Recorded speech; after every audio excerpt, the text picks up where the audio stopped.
പൊതുനിരത്തിൽ, അതായത് റോഡിലൂടെ പോകുന്നവർ കൂടി കുറച്ചു പേർ കേട്ടോട്ടെ എന്നുള്ള രീതിയിൽ ഒരു പൊതുയോഗത്തിന്റെയും മാതൃകയിലാണ് ഈ പരിപാടി അറേഞ്ച് ചെയ്തിട്ടുള്ളത്. എനിക്ക് ഏറെ സന്തോഷം എന്ന് പറയുന്നത് എത്രയോ സ്ത്രീകൾ, സഹോദരിമാർ ഈ പരിപാടിയുടെ ഭാഗമായിട്ട് ഇവിടെ ഇരിക്കുന്നു എന്നുള്ളത് കൊണ്ട് വേണ്ടി വന്നാൽ, പണിയെടുത്താൽ തീർച്ചയായിട്ടും നമുക്ക് ഇവിടെ നിന്ന് ഒരു ജനപ്രതിനിധിയെ, നിങ്ങൾ ഉദ്ദേശിച്ച രണ്ടിടങ്ങളിൽ നിന്നും ജനപ്രതിനിധികളെ സൃഷ്ടിക്കാൻ സാധിക്കും എന്ന് അമ്മമാരുടെ സാന്നിധ്യം കൊണ്ട് എനിക്ക് ബോധ്യപ്പെടുകയാണ്. ഭാരതീയ ജനതാ പാർട്ടിയുടെ പ്രവർത്തനം എന്ന് പറയുന്നത് വളരെ കാലത്തെ, വളരെ കഷ്ടപ്പെട്ടുകൊണ്ടുള്ള, കഠിനമായിട്ടുള്ള യാതനകൾ സഹിച്ചുകൊണ്ടുള്ള ഒരു പ്രവർത്തനമാണ്. മറ്റുള്ള പാർട്ടിയുടെ ഉദയം പോലെ അങ്ങനെ സൗകര്യപൂർവം ആരോ ഉഴുതുമറിച്ച മണ്ണിൽ നമ്മൾ വിപ്ലവത്തിന്റെ വിത്ത് പാകിയതല്ല. അടിയന്തരാവസ്ഥയുടെ കിരാത നാളുകളിൽ അതികഠിനമായിട്ടുള്ള യാതനകൾ സഹിച്ചുകൊണ്ട് പോലീസിനെതിരെ, അവരുടെ മുന്നിൽ ഈ രാജ്യത്തിന്റെ സ്വത്വത്തിന് വേണ്ടി, ഈ രാജ്യത്തിന്റെ ചിതിക്ക് വേണ്ടി, ആത്മാവിന് വേണ്ടി സർവസ്വവും സമർപ്പണം ചെയ്തുകൊണ്ട്, ഭാരതം എന്ന് പറഞ്ഞാൽ അത് ഒരു പിടി മണ്ണല്ല എന്നും ഈ രാജ്യം എന്ന് പറയുന്നത് നമ്മുടെ ആത്മാവാണ് എന്നും തീരുമാനമെടുത്തുകൊണ്ട് എല്ലാം ഈ അമ്മയുടെ കാൽത്തട്ടിൽ സമർപ്പിച്ചുകൊണ്ടാണ് അടിയന്തരാവസ്ഥ കാലഘട്ടത്തിൽ നമ്മുടെ പൂർവ്വസൂരികൾ പ്രവർത്തിച്ചിട്ടുള്ളത്.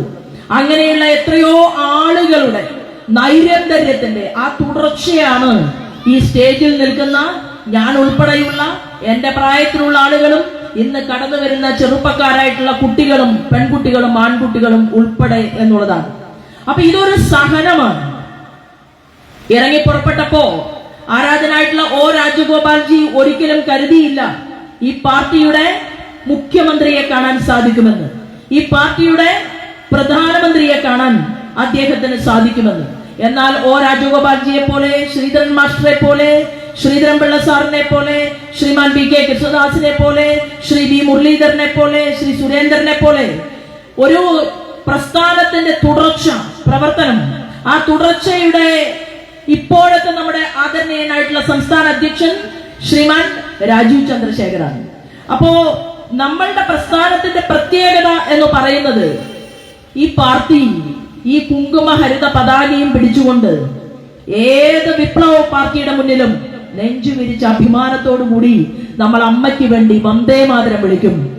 ഭാരതാംബയ്ക്ക് വേണ്ടി ജയ് വിളിക്കുന്ന ഇതൊരു പിടി മണ്ണല്ല എന്ന് ഉറക്കെ പ്രഖ്യാപിച്ചുകൊണ്ട് ഞങ്ങൾ ഭീകരതയ്ക്കെതിരാണ് എന്ന് പറഞ്ഞ് മുദ്രാവാക്യം വിളിക്കാൻ തന്റെ ഇടമുള്ള ഈ ഭാരതം എന്ന് പറയുന്ന രാജ്യത്ത് രണ്ട് ഭരണകൂടങ്ങൾ വേണ്ട എന്ന് തീരുമാനിച്ചുകൊണ്ട് ആരാധനായിട്ടുള്ള മുരളി മനോഹർ ജോഷിജിയെ പോലെയുള്ള ആളുകൾ, നമ്മുടെ അടൽ ബിഹാരി വാജ്പേയിയെ പോലെയുള്ള ആളുകൾ, ലാൽകൃഷ്ണ അദ്വാനിജിയെ പോലെയുള്ള ആളുകൾ, ആ പഴയ കാലത്തെ നമ്മുടെ പൂർവ്വസൂരികൾ അവരോട് പറഞ്ഞു, നിങ്ങൾ കാശ്മീരിലേക്ക് പതാകയുമായി നടന്നു നീങ്ങിയാൽ ഭീകരവാദികൾ നിങ്ങളെ ഒരുപക്ഷെ ആയുധങ്ങളുമായി സ്വീകരിക്കുമെന്ന് പറഞ്ഞപ്പോ ആ ധീരന്മാരായിട്ടുള്ള നമ്മുടെ പൂർവ്വസൂരികൾ പറഞ്ഞത് എത്ര കാലം ജീവിക്കണമെന്ന് തീരുമാനമെടുത്തുകൊണ്ടല്ല ഞങ്ങൾ ഈ ഭാരതാംബയുടെ മക്കളായിട്ട് പ്രവർത്തനം തുടങ്ങിയത് എന്ന് പ്രഖ്യാപിച്ചുകൊണ്ടാണ് ആ കാശ്മീരിന്റെ മണ്ണിലേക്ക് നമ്മുടെ ആരാധനായിട്ടുള്ള നേതാക്കന്മാർ നടന്നു നീങ്ങിയതെങ്കിൽ ആ കാശ്മീരില് അന്ന്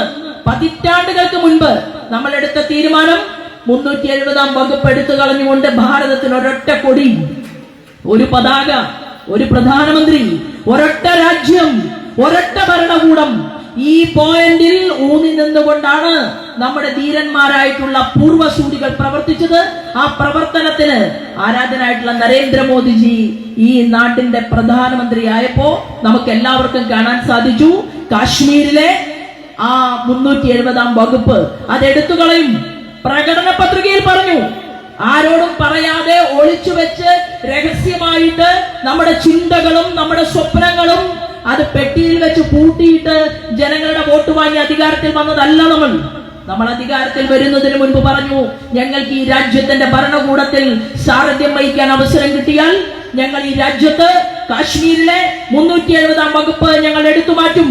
പറഞ്ഞു, അയോധ്യയിലെ രാമക്ഷേത്രം അത് പുനഃസ്ഥാപിക്കും. നമ്മൾ പറഞ്ഞു മുത്തലാഖ് നിരോധനം, മുത്തലാഖ് അത് എടുത്തു കളയും. എന്തിനു വേണ്ടിയിട്ടാണ്? മുസ്ലിം ഉമ്മമാർക്ക് വേണ്ടി, മുസ്ലിം പെൺകുട്ടികൾക്ക് വേണ്ടി. ആ പെൺകുട്ടിയുടെ കൈ പിടിച്ച് നിക്കാഹ് നടത്തിക്കൊടുത്ത അവളുടെ ഉപ്പയ്ക്ക് വേണ്ടി. ഈ സമൂഹത്തിൽ ഒരൊറ്റ മുസ്ലിം പെൺകുട്ടിയും അവൾ കരയാൻ പാടില്ല എന്ന് തീരുമാനമെടുത്തുകൊണ്ടാണ് ഈ മുത്തലാഖിന് നമ്മുടെ നാട്ടിൽ വേണ്ട എന്ന് തീരുമാനമെടുത്തത്. അത് ഇവിടുത്തെ മുസ്ലിം പെൺകുട്ടിയും ഹിന്ദു പെൺകുട്ടിയും ക്രിസ്ത്യൻ പെൺകുട്ടിയും ഒരുപോലെ ജീവിക്കണമെന്ന ആഗ്രഹമുള്ള ആരാധനായിട്ടുള്ള നരേന്ദ്രമോദിജി ജനങ്ങൾക്ക് കൊടുത്ത വാക്കാണ്. ആ വാക്ക് പ്രാവർത്തികമാക്കാൻ അദ്ദേഹത്തിന് സാധിച്ചു. നമ്മൾ പറഞ്ഞ ഓരോ കാര്യങ്ങളും അത് ഈ രാജ്യത്ത് നടപ്പിലാക്കിക്കൊണ്ടാണ് നമ്മൾ മുന്നോട്ട് പോകുന്നത്. ഇന്ന് ഭാരതത്തിന്റെ രാഷ്ട്രീയം ലോകം ചർച്ച ചെയ്യുകയാണ്. നമ്മുടെ രാജ്യത്തിന്റെ രാഷ്ട്രീയം ലോകം ചർച്ച ചെയ്യുന്നു. ഈ രാജ്യത്തിന്റെ അതിർത്തിയിലേക്ക് നമ്മൾ ഒരു തീഗോളമാണെങ്കിൽ ഒരു മിന്നാമിന്നിയായിട്ടുള്ള പാകിസ്ഥാൻ, ഈ രാജ്യത്ത് ഭീകരവാദികളുടെ പണം പറ്റുന്ന ചില വിധ്വംസക ശക്തികളുടെ കൂട്ടുപിടിച്ചുകൊണ്ട് നമ്മുടെ രാജ്യത്ത് ടൂറ് പോയ കാശ്മീരിലേക്ക് ആ നാട് കാണാൻ പോയിട്ടുള്ള നമ്മുടെ കേരളത്തിലെ സ്വർഗീയനായിട്ടുള്ള രാമചന്ദ്രേട്ടൻ ഉൾപ്പെടെയുള്ള ആളുകളെ ഒരു കാരണവുമില്ലാതെ മതം ചോദിച്ചുകൊണ്ട് വെടിവെച്ച് കൊലപ്പെടുത്തുന്ന ദാരുണമായിട്ടുള്ള ദൃശ്യം എന്റെയും നിങ്ങളുടെയും മുന്നിൽ നമുക്ക് കാണേണ്ട ഗതികേടുണ്ടായി. ആ കാണേണ്ട ഗതികേടുണ്ടായപ്പോ, ഉണ്ടാകുമ്പോൾ, ഉണ്ടായിക്കഴിഞ്ഞാൽ ഈ കേരളത്തിനകത്ത് പള്ളിയിൽ പോകുന്ന, പ്രാർത്ഥന നടത്തുന്ന, കച്ചവടം നടത്തുന്ന, നമ്മുടെ ഭാരതത്തിനകത്തുള്ള ഏതൊരു സംസ്ഥാനത്തിലെയും മുസ്ലിം സഹോദരൻ, ആ മുസ്ലിം സഹോദരൻ നെഞ്ചിൽ കൈവച്ചുകൊണ്ട് ആ മുസ്ലിം സഹോദരൻ ചിന്തിക്കും. എന്താണ് ചിന്തിക്കേണ്ടത്? ഇതെന്റെ ഭാരതമാണ്, ഇതെന്റെ തൊട്ടപ്പുറത്തെ വീട്ടുകാരനായിട്ടുള്ള രാഘവേട്ടന്റെ ഭാരതമാണ്, ഇത് തൊട്ടപ്പുറത്തുള്ള ജോസുകുട്ടിയുടെ ഭാരതമാണ്. ഇത് ചിന്തിച്ചുകൊണ്ട് നെഞ്ചിൽ കൈവച്ചുകൊണ്ട് നമ്മുടെ നാട്ടിൽ ഇങ്ങനെ ഭീകരവാദികളുടെ പ്രവർത്തനമുണ്ടെങ്കിൽ ഞാൻ ആ ഭീകരവാദിക്കെതിരാണ് എന്ന് പറയാൻ സാധിക്കുന്ന ബഹുഭൂരിപക്ഷം വരുന്ന മുസ്ലിങ്ങൾ ജീവിക്കുന്ന നമ്മുടെ ഭാരതത്തിനകത്ത് അവർക്കിടയിൽ രാജ്യദ്രോഹ ചിന്തയുള്ളവരെ കൂടുതൽ ഉണ്ടാക്കാൻ സാധിക്കുമോ എന്ന് റിസർച്ച് ചെയ്യുകയാണ് ഇവിടുത്തെ കോൺഗ്രസുകാരനും മാർക്സിസ്റ്റുകാരനും. കോൺഗ്രസ് പാർട്ടിയുടെ അഖിലേന്ത്യാ കമ്മിറ്റി, ആ അഖിലേന്ത്യാ കമ്മിറ്റിയിൽ അവർ ഒരു പത്രക്കുറിപ്പ് ഇറക്കി. ആ പത്രക്കുറിപ്പിൽ അവർ പറഞ്ഞു, കാശ്മീരിലെ 370-ാം വകുപ്പ് എടുത്തു കളഞ്ഞത് കൊണ്ടാണ് ഈ ഭീകരവാദ പ്രവർത്തനം ഉണ്ടായത് എന്ന് MA ബേബി പറഞ്ഞതിന് തത്തുല്യമായി തന്നെയാണ് കോൺഗ്രസിന്റെ മല്ലികാർജുൻ ഖാർഗെ, അഖിലേന്ത്യാ പ്രസിഡന്റായിട്ടുള്ള കോൺഗ്രസ് പാർട്ടി ഒരു കുറിപ്പ് അവരിറക്കിയത് ഈ രാജ്യത്ത്. അവസാനം ഈ രാജ്യത്തെ ജനങ്ങളുടെ വികാരമുണ്ടായി, അതിനെതിരായി കോൺഗ്രസ് എന്ന് പറയുന്ന പ്രസ്ഥാനത്തിന്റെ നേർക്ക് വിരൽ ചൂണ്ടിക്കൊണ്ട് ഈ രാജ്യത്തെ ജനങ്ങൾ പറഞ്ഞു, നിങ്ങൾ ഭീകരവാദികളുടെ കൂടെയാണോ അതോ നിങ്ങൾ ഈ രാജ്യത്തിന്റെ കൂടെയാണോ? ആ ചോദ്യം പല കോണുകളിൽ നിന്ന് ഉയർന്നു വന്നപ്പോ AICC കുറിപ്പ് തിരുത്തി പറഞ്ഞു. ആ കുറിപ്പ് തിരുത്തി പറഞ്ഞത് കേരളത്തിലെ VD സതീശൻ അറിഞ്ഞില്ല. VD സതീശൻ ഒന്നുകൂടി കടത്തി പറഞ്ഞു. എന്താണ്? ആ വെടിവെപ്പ് നടത്തിയത് പാകിസ്ഥാനികളാണോ ഇന്ത്യക്കാരാണോ എന്നുള്ള രീതിയിൽ ഒരു മടിയുമില്ലാതെ നമ്മുടെ രാജ്യത്ത് പാവങ്ങൾ പിടഞ്ഞു വീണ് മരിച്ചപ്പോ കോൺഗ്രസിന്റെ നേതാവ് ശ്രീമാൻ VD സതീശന് നാക്കുയർത്തി ഈ കേരളത്തിന്റെ മണ്ണിൽ സംസാരിക്കാൻ തോന്നി എന്ന് പറഞ്ഞാൽ VD സതീശന്റെ ഉള്ളിൽ ആത്മാഭിമാനമുള്ള ഒരു ദേശാഭിമാനിയാണോ ഉള്ളത്, അതോ ഒസാമ ബിൻ ലാദന്റെ ജാരസന്തതികളുടെ പണം പറ്റുന്നവരുടെ കൂട്ടത്തിലുള്ള ഒരു മനസ്സാണോ സതീശന്റെ ഉള്ളിലുള്ളത് എന്ന് കേരളത്തിലെ ജനങ്ങൾ ചർച്ച ചെയ്യുന്നു. ഭാരതത്തിലെ ജനങ്ങൾ കോൺഗ്രസിനെ നോക്കുകയാണ്. കോൺഗ്രസ് രാജ്യത്തോടൊപ്പം നിൽക്കാൻ പഠിക്കണം. നമ്മൾ നിന്നിട്ടുണ്ട്. ഇന്ദിരാഗാന്ധി രാജ്യത്തിന്റെ പ്രധാനമന്ത്രിയാകുമ്പോ ആ സമയത്താണ് രാജ്യത്ത് യുദ്ധം പൊട്ടിപ്പുറപ്പെട്ടപ്പോ ആരാധനായിട്ടുള്ള അടൽ ബിഹാരി വാജ്പേയി പറഞ്ഞു, ശ്രീമതി ഇന്ദിര, നിങ്ങൾ ദുർഗയാണ്. പാർലമെന്റിനകത്താണ് പറഞ്ഞത്, നിങ്ങൾ ദുർഗയാണ്, നിങ്ങൾ ശക്തമായിട്ട് മുന്നോട്ട് പോകൂ. നിങ്ങളുടെ പിറകിൽ അണിനിരന്നുകൊണ്ട് ഈ ഭാരതത്തിന്റെ മുഴുവൻ പ്രതിപക്ഷവും ഞങ്ങൾ ഉണ്ടാകുമെന്ന് പറഞ്ഞ അടൽ ബിഹാരി വാജ്പേയിയുടെ വാക്കുകളെ ഉൾക്കൊണ്ടുകൊണ്ട് ഇന്ത്യയിലെ കോൺഗ്രസുകാരൻ തീരുമാനമെടുക്കേണ്ടതായിരുന്നു. ഒരു തെറ്റും ചെയ്യാത്ത പാവപ്പെട്ടവന്റെ തുണി അഴിച്ചു നോക്കിക്കൊണ്ട് മതം ചോദിച്ചുകൊണ്ട് അവനെ വെടിവെച്ചു കൊല്ലുമ്പോ വി.ഡി. സതീശൻ കാശ്മീരിൽ പോയാൽ എന്താകുമായിരുന്നു അവസ്ഥ? അവരുടെ കൂട്ടത്തിൽ വി.ഡി. സതീശൻ ഉണ്ടായിരുന്നുവെങ്കിലോ, എം.എ. ബേബി ഉണ്ടായിരുന്നുവെങ്കിലോ? ആ ടൂറ് പോയിട്ടുള്ള 28 പേര് മരണമടഞ്ഞല്ലോ, കൊലപ്പെടുത്തിയല്ലോ. അവരുടെ കൂട്ടത്തിൽ വി.ഡി. സതീശനോ പിണറായി വിജയനോ എം.എ. ബേബിയോ ഉണ്ടായിരുന്നുവെങ്കിലോ എന്താകുമായിരുന്നു സ്ഥിതി? അവര് നിങ്ങൾ കമ്മ്യൂണിസ്റ്റ് ആണോ ചോദിച്ചില്ല, നിങ്ങൾ കോൺഗ്രസ്സുകാരനാണോ ചോദിച്ചില്ല, നിങ്ങൾ ബി.ജെ.പിക്കാരനാണോ ചോദിച്ചില്ല. ആകെ ചോദിച്ചത് നിങ്ങളുടെ പേരെന്താണ്, നിങ്ങൾക്ക് കലിമ ചൊല്ലാൻ അറിയുമോ, നിങ്ങൾ ഹിന്ദുവാണോ, നിങ്ങൾ ഇസ്ലാമാണോ? ഈ ചോദ്യം മാത്രമേ ചോദിച്ചുള്ളൂ. ചോദ്യം ചോദിക്കുന്നതും തുണി ഉരിക്കുന്നതും വെടിവെച്ചു കൊല്ലുന്നതും നമ്മുടെ രാജ്യത്തിന്റെ അനുഭവത്തിൽ, എന്റെയും നിങ്ങളുടെയും ഹൃദയത്തിൽ കുന്തം കയറ്റുന്നതിന് തുല്യമാണെങ്കിൽ, തീവ്രമായ വേദന നമുക്ക് എല്ലാവർക്കും അനുഭവപ്പെട്ടിട്ടുണ്ടെങ്കിൽ, കോൺഗ്രസും മാർക്സിസ്റ്റ് പാർട്ടിയും ലീഗും ഒക്കെ മാറ്റിവെച്ചുകൊണ്ട്, ബി.ജെ.പിയും മാറ്റിവെച്ചുകൊണ്ട് രാജ്യത്തിനകത്ത് കടന്ന് ഒരു യുദ്ധപ്രഖ്യാപനം ഭീകരവാദി നടത്തിയിട്ടുണ്ടെങ്കിൽ, അവന്റെ മതം നോക്കാതെ അവനെതിരെ നടപടിയെടുക്കണമെന്ന് പ്രഖ്യാപിക്കാനുള്ള ആർജവം കാണിക്കാത്ത എം.എ. ബേബി സ്റ്റേറ്റ്മെന്റ് ഇറക്കി. എം.എ. ബേബി പറയുകയാണ്, അത് 370 വകുപ്പ് എടുത്തു കളഞ്ഞപ്പോ എന്താണ്, കാശ്മീരിലെ ആളുകൾക്ക് ബുദ്ധിമുട്ടുണ്ടായി, അവർക്ക് വികാരമുണ്ടായി, അതിനെ തുടർന്നാണ് പോലും ഈ സംഭവം ഉണ്ടായത്. എം.എ. ബേബി ട്രംപിനെ ഉപദേശിക്കുന്നത് കണ്ടു. ട്രംപ് എങ്ങനെ നടക്കണം, എങ്ങനെ ഇരിക്കണം, അമേരിക്ക എങ്ങനെ മുന്നോട്ട് പോകണമെന്ന് എം.എ. ബേബി തീരുമാനിക്കുകയാണ്. എം.എ. ബേബിയുടെ പാർട്ടിക്ക് എത്ര വോട്ടുണ്ട് ഇന്ത്യയിൽ? എം.എ. ബേബിയുടെ പാർട്ടിക്ക് പ്രവർത്തന സജ്ജരായിട്ടുള്ള ആളുകളുടെ കഴിവുകൊണ്ടാണോ എം.എ. ബേബിയെ വരെ നിയന്ത്രിക്കുന്ന ഒരു ബ്രിട്ടാസ് പാർലമെന്റിനകത്ത് പോയത്? പ്രവർത്തിച്ചിട്ടാണോ, പ്രസംഗിച്ചിട്ടാണോ, കമ്മ്യൂണിസ്റ്റ് പാർട്ടിക്ക് ഇൻകുലാബ് സിന്ദാബാദ് വിളിച്ചിട്ടാണോ? അല്ല. പിണറായി വിജയനും ഭാര്യയും മകളും മരുമകനും വിദേശ രാജ്യത്ത് ചുറ്റിക്കറങ്ങുമ്പോ അത്യാവശ്യം കൂടുതൽ ഇംഗ്ലീഷ് കൈകാര്യം ചെയ്യേണ്ട സാഹചര്യം ഉണ്ടായാൽ പിണറായി വിജയന്റെ ബിസിനസ്സില് പങ്കാളിത്തം വഹിച്ചുകൊണ്ട് ഈ കറക്ക് കമ്പനിയെ സഹായിക്കാൻ നടന്നത് കൊണ്ടാണ്, പിണറായി വിജയന്റെ ചെരിപ്പഴിച്ച് കഴുകി കൊടുത്തു ഇടയ്ക്കിടയ്ക്ക് എന്നുള്ളത് കൊണ്ടാണ് ബ്രിട്ടാസ് രാജ്യസഭയിൽ MP ആയി പോയത്. അധ്വാനിച്ചിട്ടല്ല. ബ്രിട്ടാസിനേക്കാൾ കഴിവും പ്രാപ്തിയുമുള്ള ആളുകൾ ഈ നാട്ടിൽ ഉണ്ടായിരുന്നല്ലോ മാർക്സിസ്റ്റ് കമ്മ്യൂണിസ്റ്റ് പാർട്ടിയിൽ. അപ്പൊ ഞാൻ പറഞ്ഞു വന്നത്, ഇവരുടെ വിശ്വാസം എന്ന് പറയുന്നത് രാജ്യമല്ല, ഇവരുടെ വിശ്വാസം എന്ന് പറയുന്നത് കേരളമല്ല, ഇവരുടെ വിശ്വാസം എന്ന് പറയുന്നത്, അത് നമുക്ക് നേരത്തെ അറിയാം. ഭാരതത്തില് സ്വാതന്ത്ര്യം കിട്ടിയപ്പോ, ആ സ്വാതന്ത്ര്യം കിട്ടിയിട്ട് ഭാരതത്തിന്റെ ഈ ദേശീയ പതാകയെ അംഗീകരിക്കാൻ വർഷങ്ങളോളം കാത്തിരിക്കേണ്ടി വന്നു എം.എ. ബേബിയുടെ പാർട്ടിക്ക്. എം.എ. ബേബി ട്രംപിനെ ജോലി പഠിപ്പിക്കാൻ നിൽക്കുമ്പോ അത് കാർട്ടൂണായിട്ടും അത് വാട്സപ്പിലൂടെ നവമാധ്യമങ്ങളിലൂടെ എം.എ. ബേബിയെ കളിയാക്കിക്കൊണ്ടിരിക്കുകയാണ്. ഇന്ന് ഇന്ത്യയിൽ ആകെ ഒരു തുരുത്ത് എന്ന് പറയുന്നത് കേരളത്തിന്റെ ഒരു മുഖ്യമന്ത്രിയാണ്, പിണറായി വിജയൻ. ഈ ഒരൊറ്റ ആളാ ഉള്ളത്. നമുക്കോ 20-ലധികം വരുന്ന സംസ്ഥാനങ്ങളുടെ മുഖ്യമന്ത്രിമാർ RSSകാർ, ഭാരതീയ ജനതാ പാർട്ടി നേതൃത്വം നൽകുന്ന NDAക്കാർ, ഇവർ കടന്നു വന്ന ഇവരുടെ പാരമ്പര്യം നോക്കുമ്പോ രാഷ്ട്രപതിയെ പോലെയുള്ള ആളുകൾ, ഉപരാഷ്ട്രപതിയും ഇന്ത്യൻ പ്രധാനമന്ത്രിയും ഒക്കെ സംഘപരിവാർ പ്രസ്ഥാനത്തിൽ നിന്ന് കടന്നു വന്ന ആളുകളാണ്. ആ ആളുകൾ ഇങ്ങനെ നമ്മുടെ പ്രസ്ഥാനം വളർന്ന് വലുതായി കൊണ്ടിരിക്കുമ്പോ ഞാൻ പറഞ്ഞു വന്ന രാജഗോപാൽജി ഈ നമ്മുടെ പ്രസ്ഥാനത്തിന്റെ കൊടി പിടിച്ചുകൊണ്ട് മുന്നോട്ട് പോകുമ്പോ നമ്മൾ ആരും കരുതിയില്ല എന്ത്, നമ്മൾ ഈ രാജ്യം ഭരിക്കുമെന്ന് കരുതിയിട്ടല്ല പ്രവർത്തനം തുടങ്ങിയത്. അപ്പോ നേരത്തെ ബേബിയേട്ടൻ പറഞ്ഞതുപോലെ ഞങ്ങളൊക്കെ 2004 പ്രവർത്തിച്ചുകൊണ്ട് മുന്നോട്ട് പോകുന്ന സമയത്ത്, ഞാൻ 2004 ഭാരതീയ ജനതാ പാർട്ടിയുടെ സംസ്ഥാന ചുമതലയിൽ പ്രവർത്തിക്കുമ്പോ ബേബിയേട്ടൻ തത്തുല്യമായിട്ടുള്ള സംസ്ഥാന ചുമതലയിൽ പ്രവർത്തിച്ചുകൊണ്ടിരിക്കുകയാണ്.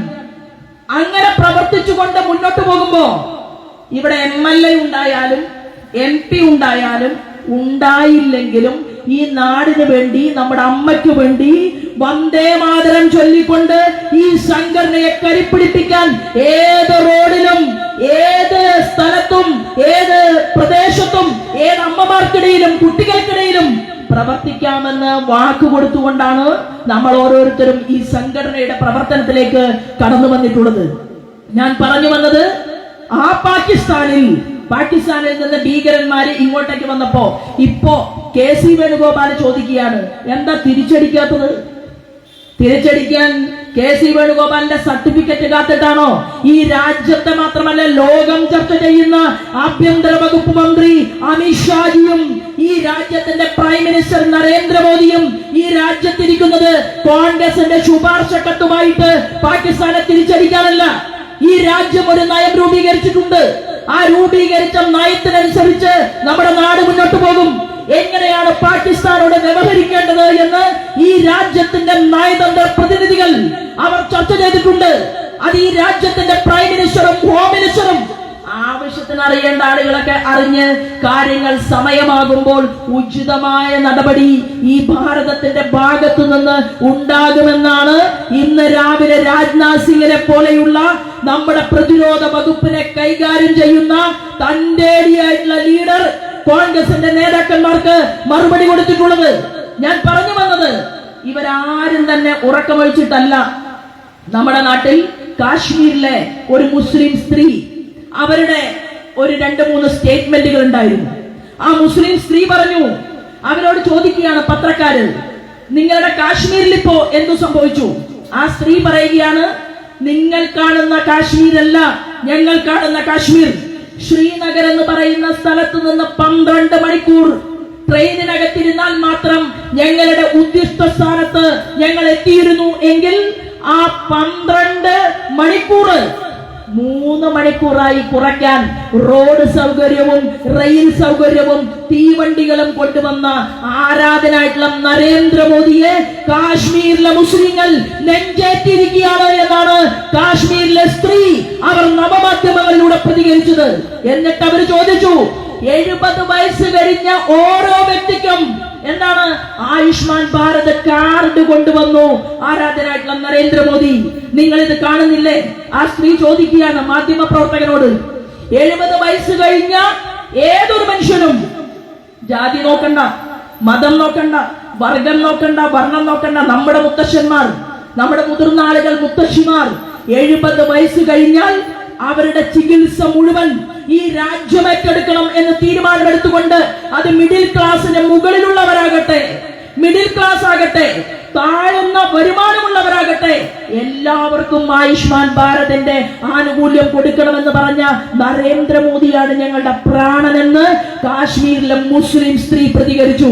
അവര് പറഞ്ഞു, ബേട്ടി പഠാവോ ബേട്ടി ബചാവോ, പെൺകുട്ടികൾ ക്ലാസ് മുറിയിലേക്ക് പോകാൻ മടിച്ചിരുന്ന ഞങ്ങളുടെ കാശ്മീരിന്റെ മണ്ണിൽ മുസ്ലിം സ്ത്രീകളോടും എല്ലാവരോടും ഒരുമിച്ച് ഇന്ത്യയുടെ പ്രധാനമന്ത്രി പറഞ്ഞു. ആ സ്ത്രീ പറഞ്ഞതാണ്, ഞാൻ പറഞ്ഞതല്ല. മോദിജി പറഞ്ഞു, ഞാൻ അവരുടെ അപ്പൂപ്പനാകാം, ഞാൻ അവരുടെ മുത്തശ്ശനാകാം. നിങ്ങൾ പെൺകുട്ടികളെ ക്ലാസ് മുറിയിലേക്ക് പറഞ്ഞയക്കണം. പെൺകുട്ടികൾ ഈ രാജ്യത്തിന്റെ വിഭവമാണ്. ഈ രാജ്യത്തിന്റെ ഏറ്റവും വലിയ യശസ്സാണ് നമ്മുടെ പെൺമക്കൾ. ആ പെൺമക്കളെ എത്ര പഠിപ്പിക്കാൻ സാധിക്കുമോ അത്രയും പഠിപ്പിക്കണമെന്ന് ആഗ്രഹിച്ചുകൊണ്ട്, ആവശ്യപ്പെട്ടുകൊണ്ട് ബേട്ടി പഠാവോ ബേട്ടി ബചാവോ കൊണ്ടുവന്ന ലോകത്തെ ചർച്ച ചെയ്യപ്പെടുന്ന വലിയ മനുഷ്യൻ നരേന്ദ്രമോദി. ആ നരേന്ദ്രമോദിയെ ഞങ്ങൾ കാശ്മീരിലെ മുസ്ലിങ്ങൾ ഹൃദയത്തിലേറ്റിയിട്ടുണ്ട് എന്നാണ് ആ കാശ്മീരിലെ മുസ്ലിം വനിത മാധ്യമങ്ങളോട് പ്രതികരിച്ചത്. മാധ്യമങ്ങൾക്ക് അത് കേട്ടു, ഉത്തരം കിട്ടി. അവര് 100ഓളം കാര്യങ്ങൾ പറഞ്ഞു. അവര് ചോദിച്ചു, ഈ രാജ്യത്തിന്റെ പ്രധാനമന്ത്രി ചെയ്ത തെറ്റെന്താണ്? കാശ്മീരില് ഈ പാകിസ്ഥാനിൽ നിന്ന് വന്ന ഭീകരവാദികൾ ഈ പ്രദേശത്ത് നമ്മുടെ ആളുകളെ കൊല ചെയ്യപ്പെട്ടതിനു ശേഷം ആ കാശ്മീരിൽ മുമ്പ് എന്തായിരുന്നു അവസ്ഥ? കാശ്മീരിലെ പട്ടാളക്കാരെ കല്ലെറിയാനും പട്ടാളക്കാരെ തീവ്രവാദികൾക്ക് കൊലപ്പെടുത്താനും കൂട്ടുണ്ടാക്കിയിരുന്നത് കാശ്മീരിലെ ആ പ്രദേശത്തെ ചില ആളുകളായിരുന്നുവെങ്കിൽ ഇന്ന് അതിന് മാറ്റം സംഭവിച്ചു. പഹൽഗാം ആക്രമണത്തിന് ശേഷം കാശ്മീരിന്റെ മണ്ണിൽ മുദ്രാവാക്യങ്ങൾ ഉയർന്നു. കാശ്മീരിന്റെ മണ്ണിൽ വലിയ റാലികൾ ഉണ്ടായി. കാശ്മീരിന്റെ മണ്ണിൽ ജനങ്ങൾ ഒരുമിച്ച് ചേർന്നു. മോദി എന്ന് പറയുന്ന ഇന്ത്യയുടെ പ്രധാനമന്ത്രിയെ അനുകൂലിച്ചുകൊണ്ട് പ്രസംഗിക്കാൻ, ഇത് നമ്മുടെ ഭാരതമാണ് എന്ന് പറയാൻ, ഈ ഭാരതത്തിലെ മുസ്ലിമും ക്രിസ്ത്യാനിയും ഹിന്ദുവും ഒന്നാണെന്ന് പറയാൻ, ഞങ്ങളെ സ്നേഹിക്കുന്ന ശ്രീമാൻ നരേന്ദ്രമോദിക്ക് കാശ്മീരിനെ സംരക്ഷിക്കാൻ സാധിച്ചു എന്ന് പറയാൻ, കാശ്മീരിലെ ബിസിനസിനെ കുറിച്ച് പറയാൻ, കാശ്മീരിന്റെ മണ്ണിൽ സാമ്പത്തിക സ്രോതസ് ഉണ്ടായതിനെ കുറിച്ച് പറയാൻ, കാശ്മീർ എന്ന് പറയുന്ന സംസ്ഥാനം ഇന്ത്യയിലെ മറ്റേതൊരു സംസ്ഥാനത്തെ പോലെയും രാജ്യസ്നേഹികളുടെ മണ്ണാണെന്ന് പറയാൻ റാലികൾ സംഘടിപ്പിക്കപ്പെട്ടു. അതാണ് മോദിയുടെ ഭാരതം, അതാണ് നമ്മുടെ നേതാവിന്റെ ഭാരതം. കാശ്മീർ മുതൽ കന്യാകുമാരി വരെയുള്ള നമ്മുടെ ഈ മുഴുവൻ ആസേതു ഹിമാചലത്തിന്റെ മണ്ണും സ്നേഹത്തിന്റെ, ദേശീയതയുടെ കറകളഞ്ഞ രാജ്യസ്നേഹികളുടെ കൂട്ടായ്മയായിട്ട് പഹൽഗാമിന് ശേഷം ഞാനും നിങ്ങളും കണ്ടു. കാശ്മീരിലെ മുഖ്യമന്ത്രി, അവിടെ ഒരു കുതിരക്കാരനുണ്ടായിരുന്നു. ആ കുതിരക്കാരനായിട്ടുള്ള മുസ്ലിം ചെറുപ്പക്കാരൻ, ആ മുസ്ലിം ചെറുപ്പക്കാരനെ കുറിച്ചാണ് നമ്മുടെ മാധ്യമങ്ങളിലൂടെ ഞാനും നിങ്ങളും കേട്ടത്. ആ മുസ്ലിം ചെറുപ്പക്കാരൻ മരണമടഞ്ഞത് സഹപ്രവർത്തകരെ രക്ഷിക്കാൻ, അവിടെ ചെന്ന ആളുകളെ രക്ഷിക്കാൻ വേണ്ടിയിട്ടാണ്. ആ മുസ്ലിം ചെറുപ്പക്കാരന്റെ ജീവൻ കൊടുത്തു. ഭീകരവാദിയായിട്ടുള്ള ഇസ്ലാം ഭീകരവാദിക്ക് മുന്നിൽ വിരിമാറ് കാണിച്ചു കൊടുത്തുകൊണ്ട് ആ മുസ്ലിം ചെറുപ്പക്കാരൻ അവന്റെ ജീവൻ അവിടെ സമർപ്പിച്ചു. കാശ്മീരിന്റെ മുഖ്യമന്ത്രി ഒമർ അബ്ദുള്ള AICCയുടെ കുറിപ്പിറക്കിയ കോൺഗ്രസിന്റെ മല്ലികാർജുൻ ഖാർഗെയെ പോലെയുള്ള ആളുകളെ വിളിച്ചിട്ട് ഒമർ അബ്ദുള്ള പറഞ്ഞു, നിങ്ങൾ ഈ കുറിപ്പ് തിരുത്തണം. ഈ രാജ്യം ഒറ്റക്കെട്ടായി ഭീകരവാദികൾക്കെതിരെ മുന്നോട്ട് പോകുന്ന സമയത്ത് രാജ്യത്തോടൊപ്പം ചേർന്ന് നിൽക്കുന്ന പ്രഖ്യാപനമാണ് കോൺഗ്രസിന്റെ ഭാഗത്തു നിന്നുണ്ടാകേണ്ടത് എന്ന് ഇന്ത്യ മുന്നണിയിലെ ഒരു കൂട്ടുകാരനായിട്ടുള്ള ഒമർ അബ്ദുള്ളക്ക് പറയേണ്ടി വന്നു. ആ ഒമർ അബ്ദുള്ള ആ ചെറുപ്പക്കാരന്റെ മയ്യത്ത് നമസ്കാരത്തിന് അവിടെ കാവൽ നിന്നു ആ കുടുംബത്തോടൊപ്പം. ഒമർ അബ്ദുള്ള കാശ്മീരില് ജീവൻ നഷ്ടപ്പെട്ട ചെറുപ്പക്കാരന്റെ കൂടെ മയ്യത്തിന് കാവൽ നിന്നുവെങ്കിൽ, പ്രിയപ്പെട്ടവരെ, കോൺഗ്രസിന്റെ തന്നെ മറ്റൊരു മുഖ്യമന്ത്രി, കർണാടകയിലെ മുഖ്യമന്ത്രി, അവിടെ മരണപ്പെട്ട ആളുകളുടെ ഭൗതിക ശരീരത്തിന് കാവൽ നിന്നുവെങ്കിൽ, ആ ഭൗതിക ശരീരത്തെ ഔദ്യോഗിക ബഹുമതികളോടുകൂടി ഏറ്റുവാങ്ങിയെങ്കിൽ, 6ഓളം വരുന്ന സംസ്ഥാനങ്ങളിൽ, ബംഗാൾ ഉൾപ്പെടെയുള്ള വിവിധ സംസ്ഥാനങ്ങളിൽ മരണമടഞ്ഞ മനുഷ്യരുടെ ഭൗതിക ശരീരം ഏറ്റുവാങ്ങി ആ ശവശരീരത്തെ ഔദ്യോഗിക ബഹുമതികളോട് കൂടിയിട്ട് ഏറ്റുവാങ്ങാൻ കാവൽ നിന്നുവെങ്കിൽ, ഈ കണ്ണൂർക്കാരൻ പിണറായി വിജയൻ, സ്വന്തമായിട്ട് ഹെലികോപ്റ്ററുള്ള പിണറായി വിജയന് ആ രാമചന്ദ്രന്റെ വീട് വരെ വരാൻ സൗകര്യമുണ്ടായില്ല. ഈ കേരളത്തിന്റെ മുഖ്യമന്ത്രിക്ക് മറ്റെല്ലാ സംസ്ഥാനങ്ങളും നഷ്ടപരിഹാരം പ്രഖ്യാപിച്ച സമയത്ത് കേരളത്തിന്റെ മുഖ്യമന്ത്രിക്ക് നഷ്ടപരിഹാരം പ്രഖ്യാപിക്കാൻ സമയമുണ്ടായില്ല. അവസാനം കേരളത്തിലെ ജനങ്ങൾ ചർച്ച ചെയ്തു, പ്രതിഷേധിച്ചു, പ്രതികരിച്ചു.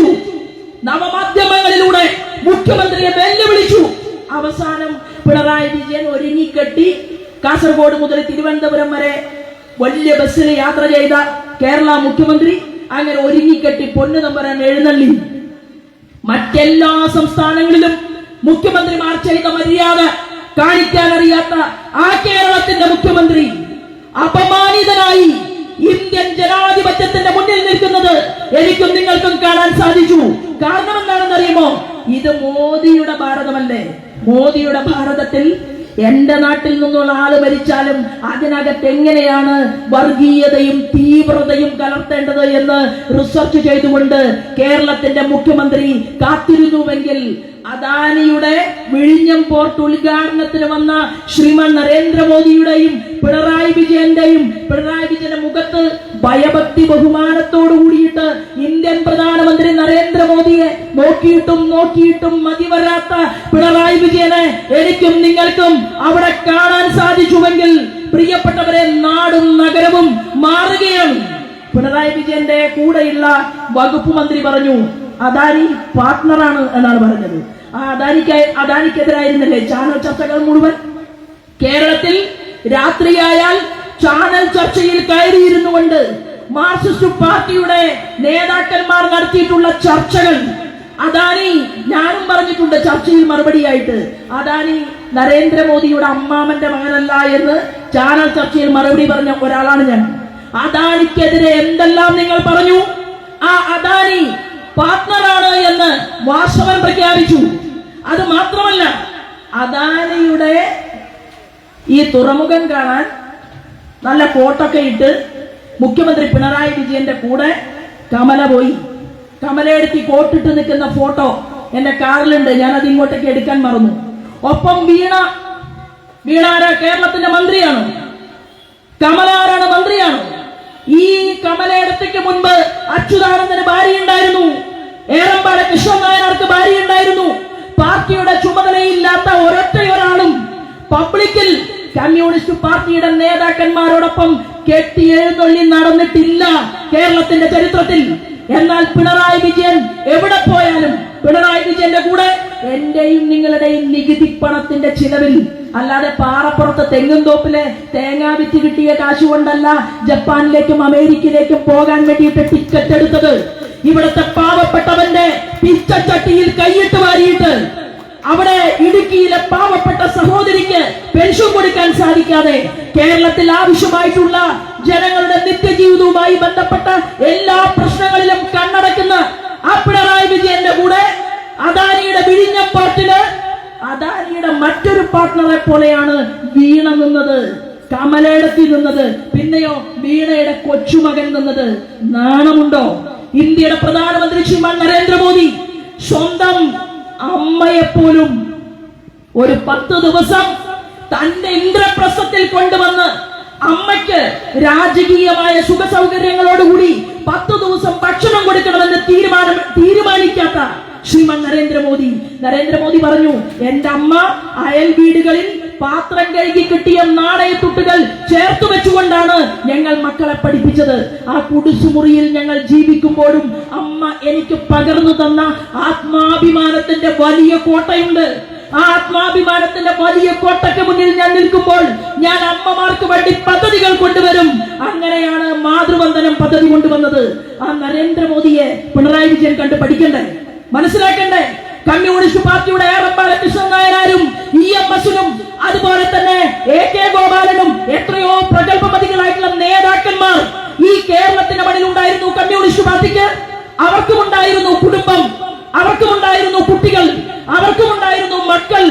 ഒരു മുഖ്യമന്ത്രി തന്റെ മകൾക്ക് 2 വോയിൽ സാരി കൊടുക്കാൻ വേണ്ടി ഒരു കടക്കാരന് കത്തെഴുതി. കമ്മ്യൂണിസ്റ്റ് പാർട്ടിയുടെ ഒരു മുഖ്യമന്ത്രി അദ്ദേഹം പറഞ്ഞു, ശമ്പളം കിട്ടിയാൽ തിരിച്ചു തരാം, മകൾക്ക് 2 സാരി കൊടുക്കണമെന്ന് പറഞ്ഞ കമ്മ്യൂണിസ്റ്റ് പാർട്ടിയുടെ മുഖ്യമന്ത്രിയെ കണ്ട കേരളത്തിലാണ് സർവത്ര സ്ഥലങ്ങളിലും ഉപചാര വൃന്ദങ്ങളോടൊപ്പം ഈ മുഖ്യമന്ത്രി മകൾ, മരുമകൻ, പിന്നെ വിവേക് എല്ലാവരും ചേർന്ന് ചെറിയ കുട്ടി വരെ ചേർന്ന് യാത്ര ചെയ്യുന്നത്. അങ്ങനെ യാത്ര ചെയ്യുന്ന എന്റെയും നിങ്ങളുടെയും നികുതിപ്പണം എടുത്തുകൊണ്ട് ടൂറ് പോകുന്ന, നിരവധി രാജ്യങ്ങളിൽ ടൂറ് പോകുന്ന ആ പിണറായി വിജയന്റെ വീണയുടെ ഭർത്താവ് റിയാസ്, മരുമകൻ, ടൂറിസം വകുപ്പ് മന്ത്രി റിയാസ് പറയുകയാണ്, രാജീവ് ചന്ദ്രശേഖർ 2 മണിക്കൂർ മുമ്പ് അവിടെ കയറി കസേരയിൽ ഇരുന്നു എന്നാണ് പറയുന്നത്. ആരുടെ കസേരയാണ്? ആരുടെയാ കസേര? കസേരയിൽ ശ്രീമാൻ രാജീവ് ചന്ദ്രശേഖർ ഇരുന്നത് പ്രധാനമന്ത്രിയുടെ ഓഫീസിൽ നിന്ന് നിശ്ചയിക്കാത്ത ഒരാൾക്കും അവിടെ ഇരിക്കാൻ പറ്റില്ല. സ്റ്റേജിൽ മാത്രമല്ല, 1ാം നിരയിലോ അതിനകത്ത് പാസില്ലാതെ ഒരാൾക്കും പോകാൻ സാധ്യമല്ല. SPG പരിശോധിക്കും. ഞാനും എന്റെ സീനിയർ ആയിട്ടുള്ള നേതാക്കന്മാർ ഞങ്ങൾ 6 പേരും പാസ് തന്നത് PMO ഓഫീസാണ്. അങ്ങനെ പാസ് തന്നിട്ടുണ്ടെങ്കിൽ പ്രൈം മിനിസ്റ്ററെ സ്വീകരിക്കാൻ ആരൊക്കെ എയർപോർട്ടിൽ പോകണം അതിന് തീരുമാനമുണ്ടാകും. രാജീവ് ചന്ദ്രശേഖർ എന്ന് പറയുന്ന കേരളത്തിന്റെ പുതിയ പ്രസിഡന്റിനെ അപമാനിക്കാൻ വേണ്ടിയിട്ട് റിയാസ് പറഞ്ഞു, ഞങ്ങളൊക്കെ താഴെയുണ്ട്, ഒരാൾ മുകളിൽ ഇരിക്കുന്നുണ്ട് എന്നാണ് പറഞ്ഞത്. 2 മണിക്കൂർ നേരത്തെ വന്നു. അത് അദ്ദേഹത്തിന്റെ സൗകര്യമാണ്. 2 മണിക്കൂർ നേരത്തെയോ 3 മണിക്കൂർ നേരത്തെയോ അവിടെ വന്ന് സ്റ്റേജിൽ ഇരുന്നതിന്റെ പേരില് ട്രോളന്മാരെ നിങ്ങൾ നിശ്ചയിച്ചിട്ടുണ്ടെങ്കിൽ ട്രോള് നടത്തുന്നവരോട് ഞങ്ങൾക്ക് പറയാനുള്ളത്, ഞങ്ങളുടെ പൈസ കൊണ്ട് ജീൻസും ബനിയനും വാങ്ങി ടൂറ് പോകുന്ന കമലേടത്തിയെ ഒന്ന് നിലയ്ക്ക് നിർത്തിയിട്ട് മതി ഈ രാജീവ് ചന്ദ്രശേഖരന്റെ മെക്കിട്ട് കയറാനെന്നാണ് കേരളത്തിലെ ഭാരതീയ ജനതാ പാർട്ടിക്ക് പറയാനുള്ളത്. തീരുമാനിച്ചവർ ഇരിക്കും. അദാനിയുടെ 2000 കോടി രൂപ അദാനി ഇൻവെസ്റ്റ് ചെയ്തിട്ടുണ്ടെങ്കിൽ അദാനിക്കും ആരെ വേണമെങ്കിലും ക്ഷണിക്കാം. പ്രൈം മിനിസ്റ്റർ വരുന്ന ഒരു പരിപാടിയിൽ മുൻപും സംസ്ഥാന പ്രസിഡന്റ് പോയിട്ടുണ്ട്. അന്ന് ശ്രീമാൻ കുമ്മനം രാജശേഖരനാണ്. മെട്രോയുടെ ഉദ്ഘാടനത്തിനാണ് വന്നത്. മെട്രോയുടെ ഉദ്ഘാടനത്തിന് വന്നപ്പോ ശ്രീമാൻ കുമ്മനം രാജശേഖരൻ പോയി. കുമ്മനം രാജശേഖരനെയും കേരളത്തിന്റെ മണ്ണിൽ ട്രോളി. കുമ്മനം രാജശേഖരന്റെ നിറത്തെ വരെ നിങ്ങൾ കേരളത്തിന്റെ മണ്ണിൽ, നിങ്ങൾ അതായത് ഇവിടത്തെ കമ്മ്യൂണിസ്റ്റ് പാർട്ടിയുടെ പണം പറ്റുന്നവന്മാർ നവമാധ്യമങ്ങളിൽ ഇരുന്നു കൊണ്ട് കുമ്മനം രാജശേഖരൻ ജിയെ വരെ അപമാനിച്ചു, ആക്ഷേപിച്ചു. പ്രധാനമന്ത്രിയുടെ ഓഫീസിൽ നിന്ന് പാസ് കിട്ടാതെ ഒരാൾക്കും എവിടെയും ഇരിക്കാൻ പറ്റില്ല എന്നുള്ള യാഥാർത്ഥ്യത്തെ മനസ്സിലാക്കിക്കൊണ്ട് തന്നെ മലയാളം സംസാരിക്കാൻ അത്ര പ്രാഗൽഭ്യം നമ്മുടെ സംസ്ഥാന പ്രസിഡന്റിന് ഇല്ല എന്നുള്ളത് കൊണ്ട് അദ്ദേഹത്തെ ഒന്ന് മനം മടുപ്പിക്കാമോ എന്ന് ചിന്തിച്ചുകൊണ്ടാണ് ഇത്തരം പ്രഖ്യാപനങ്ങളുമായിട്ട് റിയാസ് കടന്നു വന്നത്. അപ്പൊ റിയാസെ ഒരു കാര്യം തീരുമാനിച്ചോ, എന്താണെന്നറിയോ? ടൂറിസം മന്ത്രിയാണ്, PWDയുടെ മന്ത്രിയാണ്. ഈ ടൂറിസം മന്ത്രി റിയാസ് ജപ്പാൻ കണ്ടു, അമേരിക്ക കണ്ടു, ചൈന കണ്ടു, പിന്നെയോ മാൾട്ട കണ്ടു, തായ്ലൻഡ് കണ്ടു. പക്ഷേ കേന്ദ്രം കൊടുത്ത സുരേഷ് ഗോപിയെ ഇതുവരെ കാണാൻ അരമണിക്കൂർ സമയം റിയാസിന് പറ്റിയിട്ടില്ല, കിട്ടിയിട്ടില്ല. എന്താ കാരണം? ടൂറിസം മന്ത്രി സുരേഷ് ഗോപിയെ കണ്ടാൽ പ്രൊജക്ട് കൊടുക്കണം. ആ പ്രൊജക്ട് കൊടുത്തു കഴിഞ്ഞാൽ തത്സമയം കേരളത്തിലെ ടൂറിസം മേഖലയുടെ വാതായനങ്ങൾ തുറക്കും. ആ സുരേഷ് ഗോപിയോടൊപ്പം ഒന്നിരിക്കാൻ, ഒന്ന് ചർച്ച ചെയ്യാൻ, കോഴിക്കോട്ടുകാർക്ക് വേണ്ടി 2 പദ്ധതികൾ വാങ്ങാൻ, വയനാടുകാർക്ക് വേണ്ടി 2 പദ്ധതി വാങ്ങാൻ, കേരളത്തിൽ ഏതെങ്കിലും ജില്ലയിൽ ടൂറിസം പ്രമോഷന് വേണ്ടിയിട്ട് ഒരു മീറ്റിംഗിൽ പോലും നേരായ രീതിയിൽ ശ്രീമാൻ സുരേഷ് ഗോപിയെ കാണാൻ ഇതുവരെ പോയിട്ടില്ല. കടലോര മേഖലയിൽ തിങ്ങിപ്പറക്കുന്ന പാവപ്പെട്ടവർ, അവരെ നോക്കാൻ വേണ്ടിയിട്ടാണ് മറ്റൊരു മന്ത്രി ശ്രീമാൻ ജോർജ് കുര്യൻ. ആ ജോർജ് കുര്യനെ കേരളത്തിൽ നിന്ന് കൃത്യമായ രീതിയിൽ എന്ത് നിവേദനമാണ് കേരളത്തിന്റെ വകുപ്പ് മന്ത്രി കൊടുത്തിട്ടുള്ളത് എന്നതിനെ കുറിച്ച് നമ്മൾ ചോദിച്ചാൽ അതിന് ഉത്തരം പറയാൻ സാധിക്കാതെ ഇടതുപക്ഷ ജനാധിപത്യ മുന്നണിയുടെ ഈ മന്ത്രിമാർ തലതാഴ്ത്തിയിരിക്കുമെന്നുള്ള കാര്യത്തിൽ തർക്കമില്ല. പിന്നെ കളിയാക്കിയാലോ ആക്ഷേപിച്ചാലോ അധിക്ഷേപിച്ചാലോ പാർട്ടി പ്രവർത്തനം നിർത്തി അവസാനിപ്പിച്ച് വീട്ടിൽ പോകും എന്നാണ് ധാരണയെങ്കിൽ പാലക്കാടിലെ ഉപതെരഞ്ഞെടുപ്പ് കഴിഞ്ഞപ്പോ മാധ്യമപ്രവർത്തകർ ചോദിച്ച ചോദ്യത്തിന് ഞാനൊരു ഉത്തരം പറഞ്ഞിരുന്നു. ഞാൻ പറഞ്ഞു, ഞങ്ങൾ ഇറങ്ങി പുറപ്പെട്ടിട്ടുണ്ടെങ്കിൽ വീട്ടിലേക്കുള്ള മടക്കം NDAയുടെ മുഖ്യമന്ത്രിയെ കേരളത്തിന്റെ കസേരയിൽ കണ്ടിട്ടായിരിക്കുമെന്ന് അന്ന് പറഞ്ഞിട്ടുണ്ടെങ്കിൽ അത് തന്നെയാണ് ഇപ്പോഴത്തെ സംസ്ഥാന പ്രസിഡന്റ് മിസ്റ്റർ രാജീവ് ചന്ദ്രശേഖറും പറഞ്ഞിട്ടുള്ളതെങ്കിൽ അതിന്റെ ഏറ്റവും വലിയ അലയൊലി അത് ഇവിടെയാണ് ഉണ്ടാകേണ്ടത്. എവിടെയാണ്? നിങ്ങളുടെ വാർഡുകളിൽ. ആ അലയൊലി ഉണ്ടാക്കാൻ നമുക്ക് ആരോടുമില്ല പ്രീണനം, എല്ലാവർക്കും തുല്യനീതി, സബ്കാ സാത്ത് സബ്കാ വികാസ്. ഇതാണ് മോദിജിയുടെ മുദ്രാവാക്യം. എല്ലാവരോടും ഒപ്പം, എല്ലാവർക്കും വികസനം.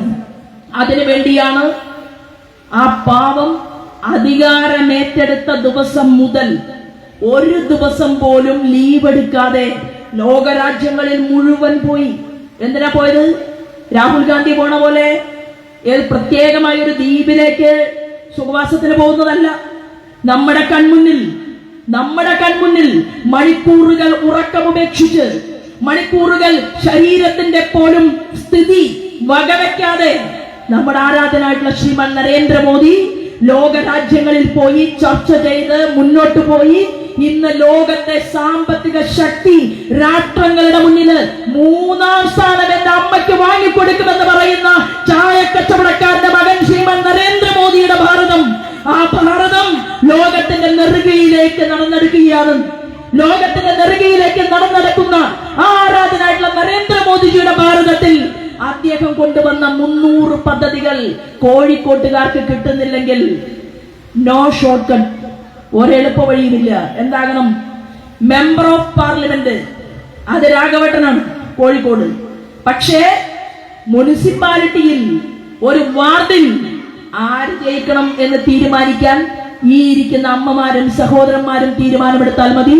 ആ 300 പദ്ധതികൾ ആ പ്രദേശത്തെ ജനങ്ങളിലേക്ക് എത്തിക്കാൻ വേണ്ടി പ്രതിജ്ഞാബദ്ധരായിട്ട് ജാതിയോ നമ്മളെ നോക്കിയിട്ട് പറയുന്നത് നമ്മൾ ഭീകരവാദികൾക്കെതിരാണ് എന്നല്ല, നമ്മളെയും മുസ്ലിം സഹോദരന്മാരെയും തമ്മിലടിപ്പിക്കാൻ എന്താണ് മാർഗം എന്നാണ് ഇപ്പൊ റിസർച്ച് ചെയ്യുന്നത്. അതാണ് കോൺഗ്രസുകാരനും മാർക്സിസ്റ്റുകാരനും മാറി മാറി പരിശോധിക്കുന്നത്. പ്രിയപ്പെട്ട ജനാധിപത്യ വിശ്വാസികളെ, അമ്മമാരെ, നമ്മളെ സംബന്ധിച്ച് ഈ 11 വർഷം നമ്മുടെ രാജ്യം മോദിജിയുടെ നേതൃത്വത്തിൽ മുന്നോട്ട് പോയിട്ടുണ്ടെങ്കിൽ ആ ടീം ഇന്ത്യയാണ്. ആ ടീം ഇന്ത്യയിലെ റോഡിന്റെ മന്ത്രിയാണ് ശ്രീമാൻ നിതിൻ ഗഡ്കരി. ആ റോഡിന്റെ മന്ത്രി ശ്രീമാൻ നിതിൻ ഗഡ്കരി 3 ലക്ഷം കോടി രൂപയുടെ പദ്ധതിയാണ് കേരളത്തിന് വേണ്ടിയിട്ട് പ്രഖ്യാപിച്ചത്. 3 ലക്ഷം കോടിയുടെ പദ്ധതി പ്രഖ്യാപിച്ചപ്പോ റോഡ് പണി നടക്കുമ്പോൾ നമുക്ക് എല്ലാവർക്കും കുറച്ചൊക്കെ അസ്വസ്ഥതയുണ്ടായിരുന്നു. കാരണം അവിടെ ബ്ലോക്ക്, ഇവിടെ ബ്ലോക്ക്. എന്നാൽ ഇന്ന് തൃശ്ശൂരിൽ നിന്ന് ആ കാറിൽ കയറിയിരുന്നതേ ഓർമ്മയുള്ളൂ, കോഴിക്കോട് വണ്ടി എത്തിയതേ അറിഞ്ഞില്ല. എങ്ങനെയാണ് ഈ രാജ്യത്തെ സ്നേഹിച്ച, കേരളത്തെ സ്നേഹിച്ച ആരാധനായിട്ടുള്ള നരേന്ദ്രമോദിയുടെ ടീം ഇന്ത്യയുടെ പ്രവർത്തനമാണ് റോഡ്. അങ്ങനെ വിശാലമായ റോഡുകൾ കൊടുത്തു. ആ റോഡുകൾ ഇപ്പൊ മംഗലാപുരം മുതൽ റോഡ് അങ്ങോട്ട് തമിഴ്നാട്ടിലേക്ക് വരെ ആ റോഡിന്റെ നീളം കണക്കാക്കിക്കൊണ്ട്, റോഡിന്റെ വീതി കണക്കാക്കിക്കൊണ്ട് ദേശീയപാത അതോറിറ്റി ആളുകൾ പുതിയ പുതിയ പദ്ധതികളും കോറിഡോറുകളും പ്രഖ്യാപിച്ചുകൊണ്ട് ഈ കേരളത്തിന്റെ മണ്ണിൽ മുന്നോട്ട് പോകുമ്പോ PWD മന്ത്രി റിയാസ് മോൻ, പുന്നാരമോനാണ് പിണറായി വിജയന്റെ, ഞങ്ങൾക്ക് എതിരഭിപ്രായമില്ല. പക്ഷേ കേരളത്തിലെ ജനങ്ങൾക്ക് വേണ്ടി കേന്ദ്രം കൊടുത്ത പണിഞ്ഞ റോഡിന് കിട്ടിയ പൈസയുടെ കണക്കുണ്ടല്ലോ, രൂപ, നരേന്ദ്രമോദി കൊടുത്ത പണത്തിന്റെ കണക്ക്, അത് ധവളപത്രം പുറപ്പെടുവിക്കാൻ ഞങ്ങൾ പലതവണയായി കേരളത്തിൽ ആവശ്യപ്പെടുന്നു. ഒരു കണക്കുമില്ല. ധനകാര്യ വകുപ്പ് മന്ത്രി ബാലഗോപാലിന് പൂജ്യം എഴുതാൻ അറിയില്ല, കോമ ഇടാൻ അറിയില്ല. അങ്ങനെ ചോദിച്ച പണം മുഴുവൻ കിട്ടാതെ വന്നപ്പോ കേരളത്തിലേക്ക് പണം കിട്ടുന്നില്ല എന്ന് പറഞ്ഞ ധനകാര്യ വകുപ്പ് മന്ത്രി ബാലഗോപാലിനോട് നിർമ്മല സീതാരാമൻ പറഞ്ഞു, കണക്ക് കറക്റ്റ് ആയിരിക്കണം. കൊടുക്കുന്ന കണക്കിൽ 50,000 കോടി എന്ന് എഴുതിയാൽ 5,000 ഒരു പൂജ്യം കുറഞ്ഞാൽ പ്രശ്നമാണ്. അപ്പൊ കണക്ക് കൃത്യമായി തന്നാൽ ആ ചോദിക്കുന്നതും ചോദിക്കാത്തതുമായിട്ടുള്ള പണം അത് കേരളത്തിലേക്ക് നൽകാൻ വളരെ താല്പര്യമുള്ള ഒരു ഗവൺമെന്റ് ആണ് ഈ രാജ്യ ഭരണകൂടത്തിന് നേതൃത്വം കൊടുക്കുന്നത് എന്ന് ബാലഗോപാലിനോട് പറഞ്ഞതിന് ശേഷം ഇപ്പൊ നിർമ്മല സീതാരാമനെതിരായിട്ടുള്ള ഒരു ചർച്ചയും ഒരു വാചക കസർത്തും നമുക്കാർക്കും കാണാനും കേൾക്കാനും സാധിക്കുന്നില്ല. ഇപ്പൊ നമ്മൾ മുന്നോട്ട് പോയത് വിവിധ മേഖലകളിലൂടെ പടവെട്ടി കയറിയതാണ്. ഇവിടെ ഇരിക്കുന്ന ആളുകള്, ഞാൻ ചോദിക്കുന്ന ഒരു കാര്യം, നിങ്ങൾക്ക് ബാങ്ക് അക്കൗണ്ട് സ്വന്തമായിട്ടുള്ള ആളുകൾ ഒന്ന് കൈപൊക്കുക. സ്വന്തം ബാങ്ക് അക്കൗണ്ട്. ഇതാണ് മോദിയുടെ ഭാരതം. ഇത് ആരാധനായിട്ടുള്ള നരേന്ദ്രമോദിജി അധികാരത്തിൽ വരുന്നതിന് മുൻപ് ഈ ജൻധൻ അക്കൗണ്ട് ഇല്ല. പാവപ്പെട്ട ആളുകളോട് ജൻധൻ അക്കൗണ്ട് തുടങ്ങണം എന്ന് പറഞ്ഞപ്പോ ഇവിടത്തെ കോൺഗ്രസുകാരനും കമ്മ്യൂണിസ്റ്റുകാരനും മാർക്സിസ്റ്റുകാരനും ഒക്കെ കളിയാക്കിയിട്ട് ചോദിച്ചു, എന്തിനാണ് ഈ കാർഡ്, എന്തിനാണ് ജൻധൻ അക്കൗണ്ട്, എന്തിനാ ജൻധൻ അക്കൗണ്ട്? ഇടത്തട്ടുകാരോട് പറഞ്ഞു, എന്നോടും നിങ്ങളോടും, മിഡിൽ ക്ലാസ് ഫാമിലി, നമ്മളോട് പറഞ്ഞു, നിങ്ങൾ മുണ്ട് മുറുക്കി ഉടുക്കണം. ഗ്യാസിന് വില വർദ്ധിച്ചാൽ ആ പണം ഒരു കൂട്ടിയെടുത്തുകൊണ്ട് ഒരിക്കൽ പോലും പുകയൂതാതെ ഭക്ഷണം ഉണ്ടാക്കാൻ സാധിക്കാത്ത, ചുമച്ചുകൊണ്ടിരിക്കുന്ന, അന്യ വീട്ടിൽ ജോലിക്ക് പോകുന്ന, അല്ലെങ്കിൽ ഫാക്ടറികളിൽ ജോലിക്ക് പോകുന്ന ആ പാവപ്പെട്ട അമ്മമാർക്ക് എനിക്ക് സൗജന്യമായിട്ട് ഗ്യാസ് കണക്ഷൻ കൊടുക്കണം, നിങ്ങൾ സഹകരിക്കണം, നിങ്ങൾ നിങ്ങളുടെ സബ്സിഡി വേണ്ടെന്ന് വെക്കണമെന്ന് പറഞ്ഞ ഇന്ത്യയിലെ ആദ്യത്തെ പ്രധാനമന്ത്രിയാണ് ശ്രീമാൻ നരേന്ദ്രമോദി. ആ നരേന്ദ്രമോദി പ്രഖ്യാപിച്ചു, ഞാനും നിങ്ങളും ഏറ്റെടുത്തു, നമ്മൾ മുണ്ട് മുറുക്കി കൊടുക്കാൻ തീരുമാനിച്ചു. നരേന്ദ്രമോദിയുടെ 1 രൂപ പോലും നരേന്ദ്രമോദിജിയുടെ കുടുംബത്തിലേക്ക് പോയില്ല. അദ്ദേഹത്തിന്റെ സാക്ഷാൽ കുടുംബം എന്ന് പറയുന്നത് ഈ ഭാരത രാജ്യമാണ്. ഇവിടുത്തെ അമ്മമാരാണ്, ഇവിടുത്തെ സഹോദരന്മാരാണ്. അങ്ങനെയാണ് ഉജ്വൽ യോജന, ലക്ഷക്കണക്കിന് സൗജന്യമായിട്ടുള്ള ഉജ്വൽ യോജന കണക്ഷനുകൾ ഈ രാജ്യത്ത് കൊടുത്തു. ജൻധൻ അക്കൗണ്ട് കൊണ്ടുവന്നു. പ്രധാനമന്ത്രിയുടെ കർഷകർക്ക് കൊടുക്കുന്ന 3000 രൂപ 2000 ആയിരുന്നു, അത് 3000 രൂപയാക്കി വർദ്ധിച്ചു. അത് നേരിട്ട് ബാങ്ക് അക്കൗണ്ടുകളിലേക്ക് വരാൻ തുടങ്ങി. ഇവിടുത്തെ ആരാധനായിട്ടുള്ള പ്രധാനമന്ത്രിയും അദ്ദേഹത്തിന്റെ ടീമിന്റെയും ഈ രാജ്യത്ത് മുന്നോട്ട് പോകുമ്പോ നമുക്ക് കാണാൻ സാധിക്കുന്നത് ആർട്ടിഫിഷ്യൽ ഇന്റലിജൻസിലൂടെ അതിവേഗതയിൽ നമ്മുടെ ഭാരതം മുന്നോട്ട് പോവുകയാണ്.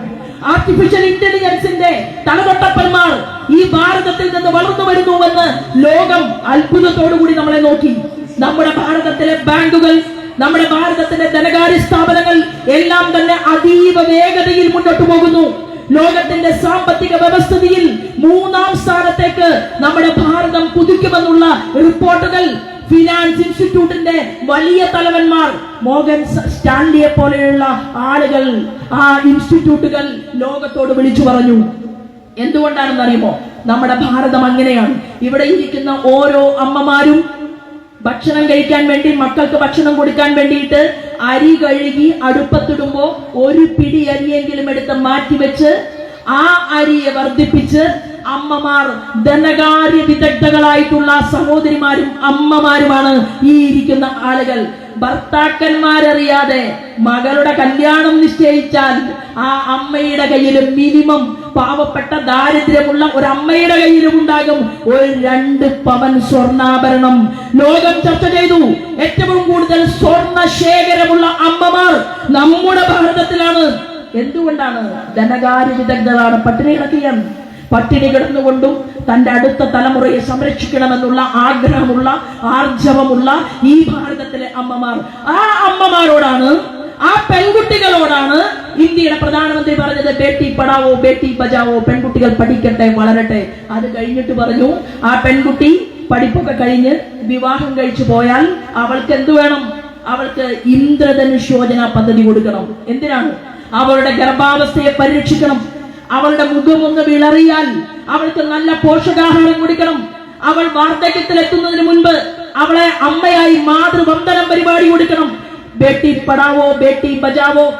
കൊച്ചുകുട്ടിക്കുള്ള സുകന്യ സമൃദ്ധി പദ്ധതി 500 രൂപ ഈ കൊച്ചുകുട്ടിയുടെ അച്ഛൻ പോസ്റ്റ് ഓഫീസിൽ ഡെപ്പോസിറ്റ് ചെയ്താൽ, അമ്മ ഡെപ്പോസിറ്റ് ചെയ്താൽ ആ കൂട്ടത്തിൽ അത്രയും തുക ഇന്ത്യയുടെ ഭരണകൂടത്തിന്റെ തലവനായിട്ടുള്ള ശ്രീമാൻ നരേന്ദ്രമോദി കൊടുക്കും. ആ പദ്ധതിയാണ് പോസ്റ്റ് ഓഫീസിലൂടെ വന്ന സുകന്യ സമൃദ്ധി പദ്ധതി. 20 വയസ്സാകുമ്പോ ആ പെൺകുട്ടിക്ക് ഉപരിപഠനത്തിന് വേണമെങ്കിൽ ആ പൈസ എടുക്കാം, അല്ലെങ്കിൽ അവളെ വിവാഹം കഴിച്ചയക്കാം എന്ന് പറഞ്ഞുകൊണ്ട് സുകന്യ സമൃദ്ധി പദ്ധതി കൊണ്ടുവന്ന്, ബേട്ടി പഠാവോ ബേട്ടി ബചാവോ പദ്ധതി കൊണ്ടുവന്ന്, മാതൃവന്ദനം പദ്ധതി കൊണ്ടുവന്ന്, ഇന്ദ്രധനുഷ് യോജന പദ്ധതി കൊണ്ടുവന്ന്, വൃദ്ധർക്കുള്ള 5 ലക്ഷം രൂപയുടെ ആയുഷ്മാൻ ഭാരത് പദ്ധതി കൊണ്ടുവന്ന്, ആവശ്യമുള്ള റോഡുകളും പാലങ്ങളും കൊടുത്ത്, ഇപ്പോ ഈ വിഴിഞ്ഞം പോർട്ട് എന്ന് പറയുന്നത് കോൺഗ്രസും മാർക്സിസ്റ്റ് പാർട്ടിയും ഒരുമിച്ച് സെമിനാറും സിമ്പോസിയവും നടത്തി നമുക്കിത് വേണ്ട എന്ന് തീരുമാനിച്ച ഒരു പദ്ധതിയാണ്. പരിസ്ഥിതി വകുപ്പിന്റെ അനുമതി കൊടുക്കാതെ ഒരു ഭാഗത്ത് മൂലക്കിട്ട പദ്ധതിയാണ്.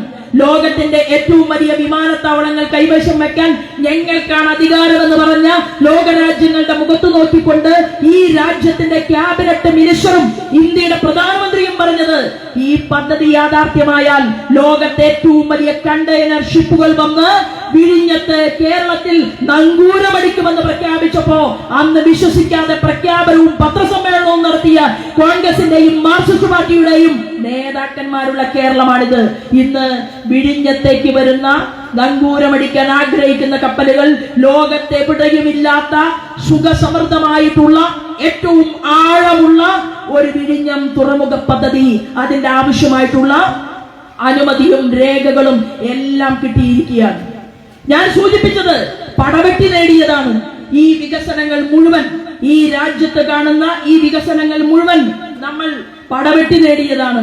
എങ്ങനെ 25 കോടി ജനങ്ങൾ ഭാരതത്തിൽ ദാരിദ്ര്യരേഖയുടെ മുകളിലെത്തി?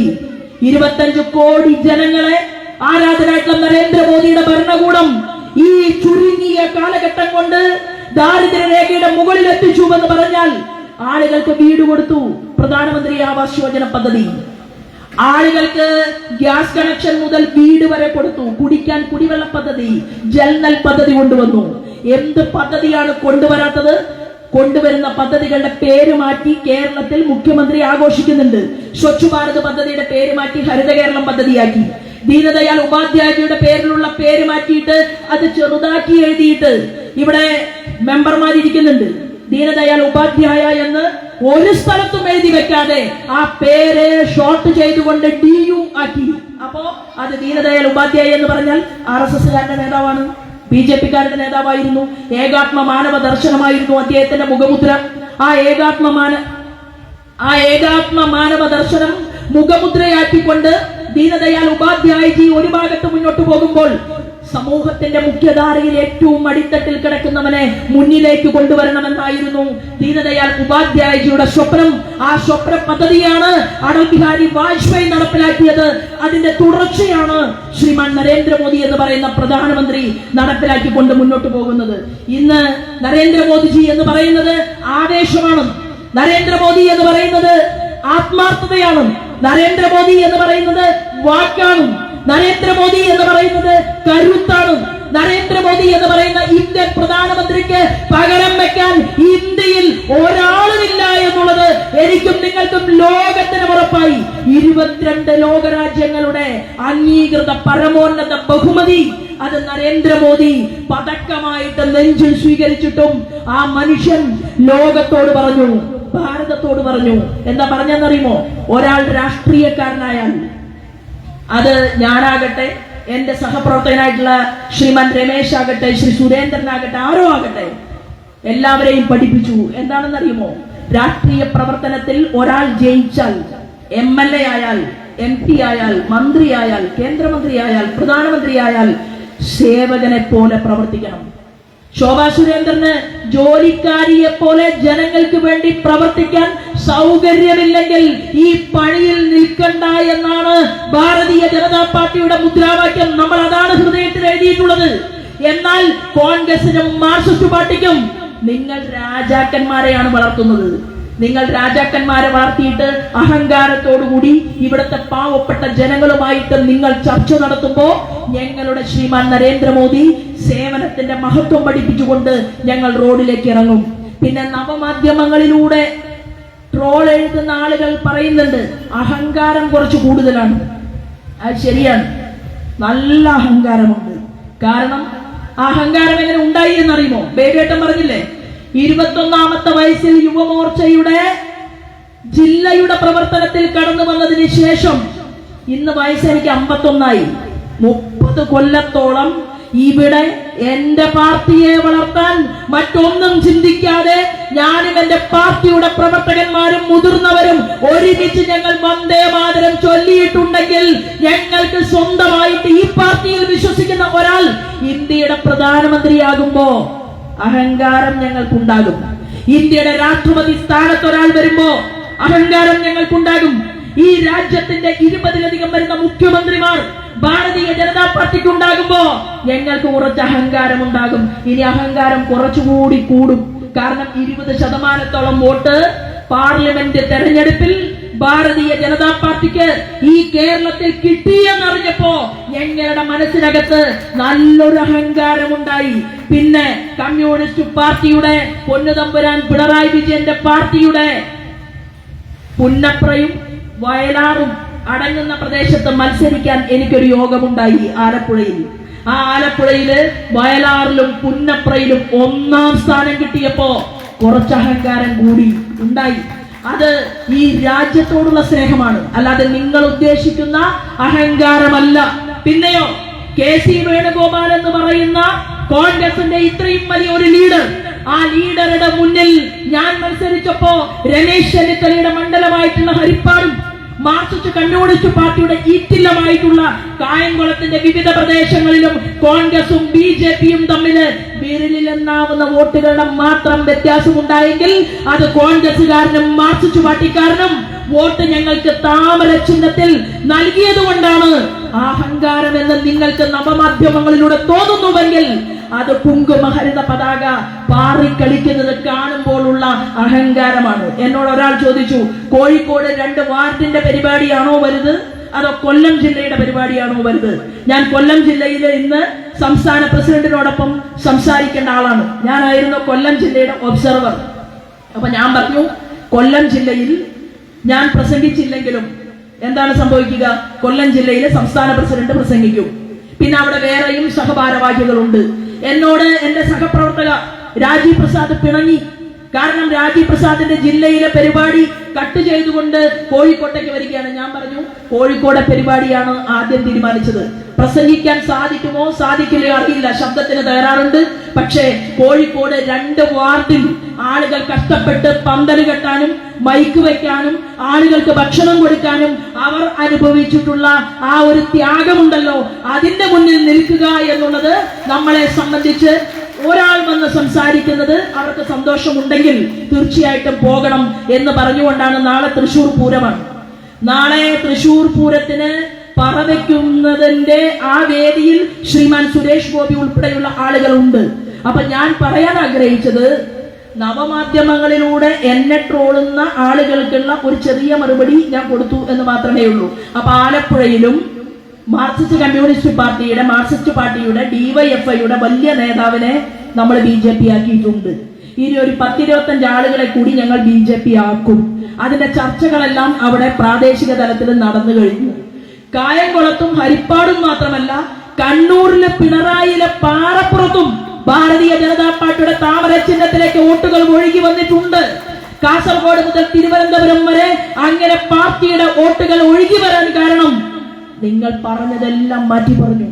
നിങ്ങൾ പറഞ്ഞു കോരനും കാളിയും കൃഷി ചെയ്ത വയലേലകൾ മുഴുവൻ ആ പാവപ്പെട്ടവർക്ക് കൊടുക്കുമെന്ന് പറഞ്ഞ് നിങ്ങൾ ഇൻകുലാബ് സിന്ദാബാദ് വിളിപ്പിച്ചു. നിങ്ങൾ പറഞ്ഞു കക്കൂസിനെതിരെ നിങ്ങൾ സമരം ചെയ്തു, ഇല്ലേ? നിങ്ങൾ കൊയ്ത്തു മെഷീനെതിരെ സമരം ചെയ്തു, നിങ്ങൾ മൊബൈൽ ഫോണിനെതിരെ സമരം ചെയ്തു, നിങ്ങൾ ഇവിടുത്തെ മനുഷ്യന്റെ പുരോഗതിക്കെതിരെ സമരം ചെയ്യിച്ചു അണികളെ കൊണ്ട്. എന്നിട്ടോ ടൂറ് പോകുമ്പോ കമല ചേച്ചിയുടെ ഇടത്തെ പോക്കറ്റിലും വലത്തെ പോക്കറ്റിലും ഓരോ ആപ്പിൾ ഫോൺ തിരികെ വെച്ച ഫോട്ടോ ഞാനും നിങ്ങളും കണ്ടില്ലേ? പിണറായി വിജയന് ഇവിടുത്തെ സ്വകാര്യ കമ്പനി വിമാനത്തിലല്ലേ യാത്ര? സ്വകാര്യ മേഖലയ്ക്കെതിരെ സമരം പൂട്ടിയില്ലേ? മാവൂർ ഗ്വാളിയോർ റയോൺസ് പൂട്ടിച്ചില്ലേ? നിങ്ങൾ എന്താ പറഞ്ഞത്? സ്വകാര്യ സ്ഥാപനങ്ങൾ വേണ്ട. എത്രയോ ജനങ്ങൾക്ക് ജോലി കൊടുത്തിരുന്ന ആ വലിയ സ്ഥാപനം മാവൂർ റയോൺസിനെ നിങ്ങൾ പൂട്ടിക്കെട്ടി. കുറ്റിപ്പുറത്തെ ഷോപ്പ് കമ്പനി നിങ്ങൾ പൂട്ടിക്കെട്ടി. ആലപ്പുഴയിലെ നല്ല ഏറ്റവും മനോഹരമായിട്ടുള്ള കുപ്പികൾ ഉണ്ടാക്കുന്ന കമ്പനി, ആ കമ്പനിയെ നിങ്ങൾ പൂട്ടിക്കെട്ടി. ഞങ്ങൾ ലിസ്റ്റ് തരാം. 600-ലധികം വരുന്ന ഈ മനുഷ്യർ ജോലി ചെയ്ത് കഷ്ടപ്പെട്ട് ലോകത്തിന്റെ നിലവാരത്തിലേക്ക് ഉയർത്തിക്കൊണ്ടിരുന്ന എത്രയോ സ്വകാര്യ മേഖലകൾ നിങ്ങൾ പൂട്ടിക്കെട്ടി. അവസാനം നിങ്ങളിപ്പോ സ്വകാര്യ മേഖലയ്ക്ക് വേണ്ടി പ്രവർത്തിക്കുകയും ജീവിക്കുകയും പിന്നെ ഊരാളുങ്കൽ സൊസൈറ്റിക്ക് അവാർഡ് കൊടുക്കുകയും ഏത് റോഡ് പണിഞ്ഞാലും ഏത് പാലം പണിഞ്ഞാലും അത് ഊരാളുങ്കൽ സൊസൈറ്റിക്ക് കിട്ടുമോ എന്ന് പരിശോധിക്കുകയും ചെയ്യുന്ന ഒരവസ്ഥയിലൂടെ ഈ സാംസ്കാരിക കേരളം മുന്നോട്ട് പോവുകയാണ്. ഞങ്ങളെ സംബന്ധിച്ച് ഞങ്ങൾക്ക് പറയാനുള്ളത്, രാജ്യത്തെ മുഴുവൻ ഗ്രാമങ്ങളിലും കേരളം ഇതിൽ കണക്ക് കൂട്ടണ്ട. ഞാൻ പറയുമ്പോ അമ്മമാര് പറയാം അപ്പുറത്തെ കോളനിയിലില്ല ഇപ്പുറത്തെ കോളനിയിലില്ല കക്കൂസും കുളിമുറിയും എന്ന് പറഞ്ഞാൽ അതിന്റെ ഉത്തരവാദിത്വം കേരളം ഭരിക്കുന്ന മുഖ്യമന്ത്രിക്കാണ്. ഇന്ത്യയിൽ എല്ലാ ഗ്രാമങ്ങളിലും സമ്പൂർണ്ണ വൈദ്യുതീകരണം നടന്നു. ഇവിടുത്തെ വൈദ്യുത വകുപ്പ് മന്ത്രിയോട് കേന്ദ്രം കണക്ക് ചോദിച്ചു. വൈദ്യുതി വകുപ്പ് മന്ത്രി പറഞ്ഞു കേരളത്തിൽ ഒരു ഗ്രാമം പോലും ഇനി വൈദ്യുതീകരണം നടത്താനില്ല. പിന്നെയോ എല്ലാ സ്ഥലത്തും ടോയ്ലറ്റ് ഉണ്ടോ? സ്വച്ഛ് ഭാരത് മിഷൻ ചോദിച്ചു കേരളത്തിനോട്. കേരളം പറഞ്ഞു കക്കൂസ് ഇല്ലാത്ത ഒരു വീട് പോലും കേരളത്തിലില്ല. ഇന്ത്യ ഗവൺമെന്റിന് കേരള ഗവൺമെന്റ് കൊടുത്ത കണക്കാണ്. സൗജന്യ ചികിത്സയ്ക്ക് പദ്ധതി ഉണ്ടായി. കാരുണ്യ പദ്ധതിക്ക് ശേഷം ഇത് നടപ്പിലാക്കില്ല എന്ന് ശൈലജ ടീച്ചർ പറഞ്ഞു. കൊറോണ സമയത്ത് കോടികൾ മുക്കിയ ശൈലജ ടീച്ചർക്ക് വേണ്ടിയല്ല മുക്കിയത്, പിണറായി വിജയന് വേണ്ടിയിട്ടാണ്. പക്ഷെ ശൈലജ ടീച്ചറുടെ തലയിൽ അതെല്ലാം കെട്ടിവെച്ചു. അതവിടെ നിൽക്കട്ടെ, ആ കഥയിലേക്ക് ഞാൻ കടക്കുന്നില്ല. ആ ശൈലജ ടീച്ചറോട് കണക്ക് ചോദിച്ചപ്പോൾ ടീച്ചർ പറഞ്ഞു ഞങ്ങൾക്ക് സൗജന്യ ചികിത്സാ പദ്ധതി, ആയുഷ്മാൻ ഭാരത് പദ്ധതി അത് അവതരിപ്പിക്കാൻ ബുദ്ധിമുട്ടാണ്, അത് ജനങ്ങൾക്ക് കൊടുക്കാൻ ബുദ്ധിമുട്ടാണ്. അപ്പൊ കേന്ദ്രത്തിന്റെ ആരോഗ്യ വകുപ്പ് മന്ത്രി പറഞ്ഞു അത് നടപ്പിലാക്കിയേ പറ്റൂ, അത് നടപ്പിലാക്കണം. അത് നടപ്പിലാക്കിയാൽ നടപ്പിലാക്കിയില്ലെങ്കിൽ മറ്റു വകുപ്പുകളിലേക്ക് ബുദ്ധിമുട്ടുണ്ടാകുമെന്ന് പറഞ്ഞപ്പോഴാണ് അവസാനം ഏതാനും ചില ആശുപത്രികളിൽ മാത്രം ആയുഷ്മാൻ ഭാരത് ഇപ്പൊ നടപ്പിലാക്കിക്കൊണ്ടിരിക്കുകയാണ്. ഗ്രാമീണ റോഡുകളിൽ നിന്ന് ദേശീയ പാതയോരത്തേക്ക് കണക്ടിവിറ്റി, അതാണ് പ്രധാനമന്ത്രി കൊടുത്ത ഗ്രാമീൺ സഡക് യോജന പദ്ധതി. ആ ഗ്രാമീൺ സഡക് യോജന പദ്ധതി ഒരു ബോർഡില് പ്രത്യേകമായിട്ട് കേന്ദ്ര ഗവൺമെന്റിന് ഒരു എംബ്ലം അതിൽ വരച്ചു വെച്ചിട്ടുണ്ടാകും. അതെല്ലാം നമ്മുടെ മോദി കൊടുത്ത ഗ്രാമീണ മേഖലയ്ക്ക് വേണ്ടി കൊടുത്ത റോഡുകളാണ്. വലിയ റോഡുകൾ കൊടുത്തപ്പോഴാണ് അവിടെ ക്യാമറ വെക്കാൻ മുഖ്യമന്ത്രി തീരുമാനിച്ചത്. അത് ഞാൻ പലവട്ടം പറഞ്ഞതാണ്, അതുകൊണ്ട് അതിലേക്ക് കടക്കുന്നില്ല. അത് മുഖ്യമന്ത്രിയുടെ കുടുംബക്കാർക്ക് തന്നെ കൊടുത്തു. 78 കോടിക്ക് വെക്കേണ്ട ക്യാമറ 387 കോടിക്ക് വെച്ചു.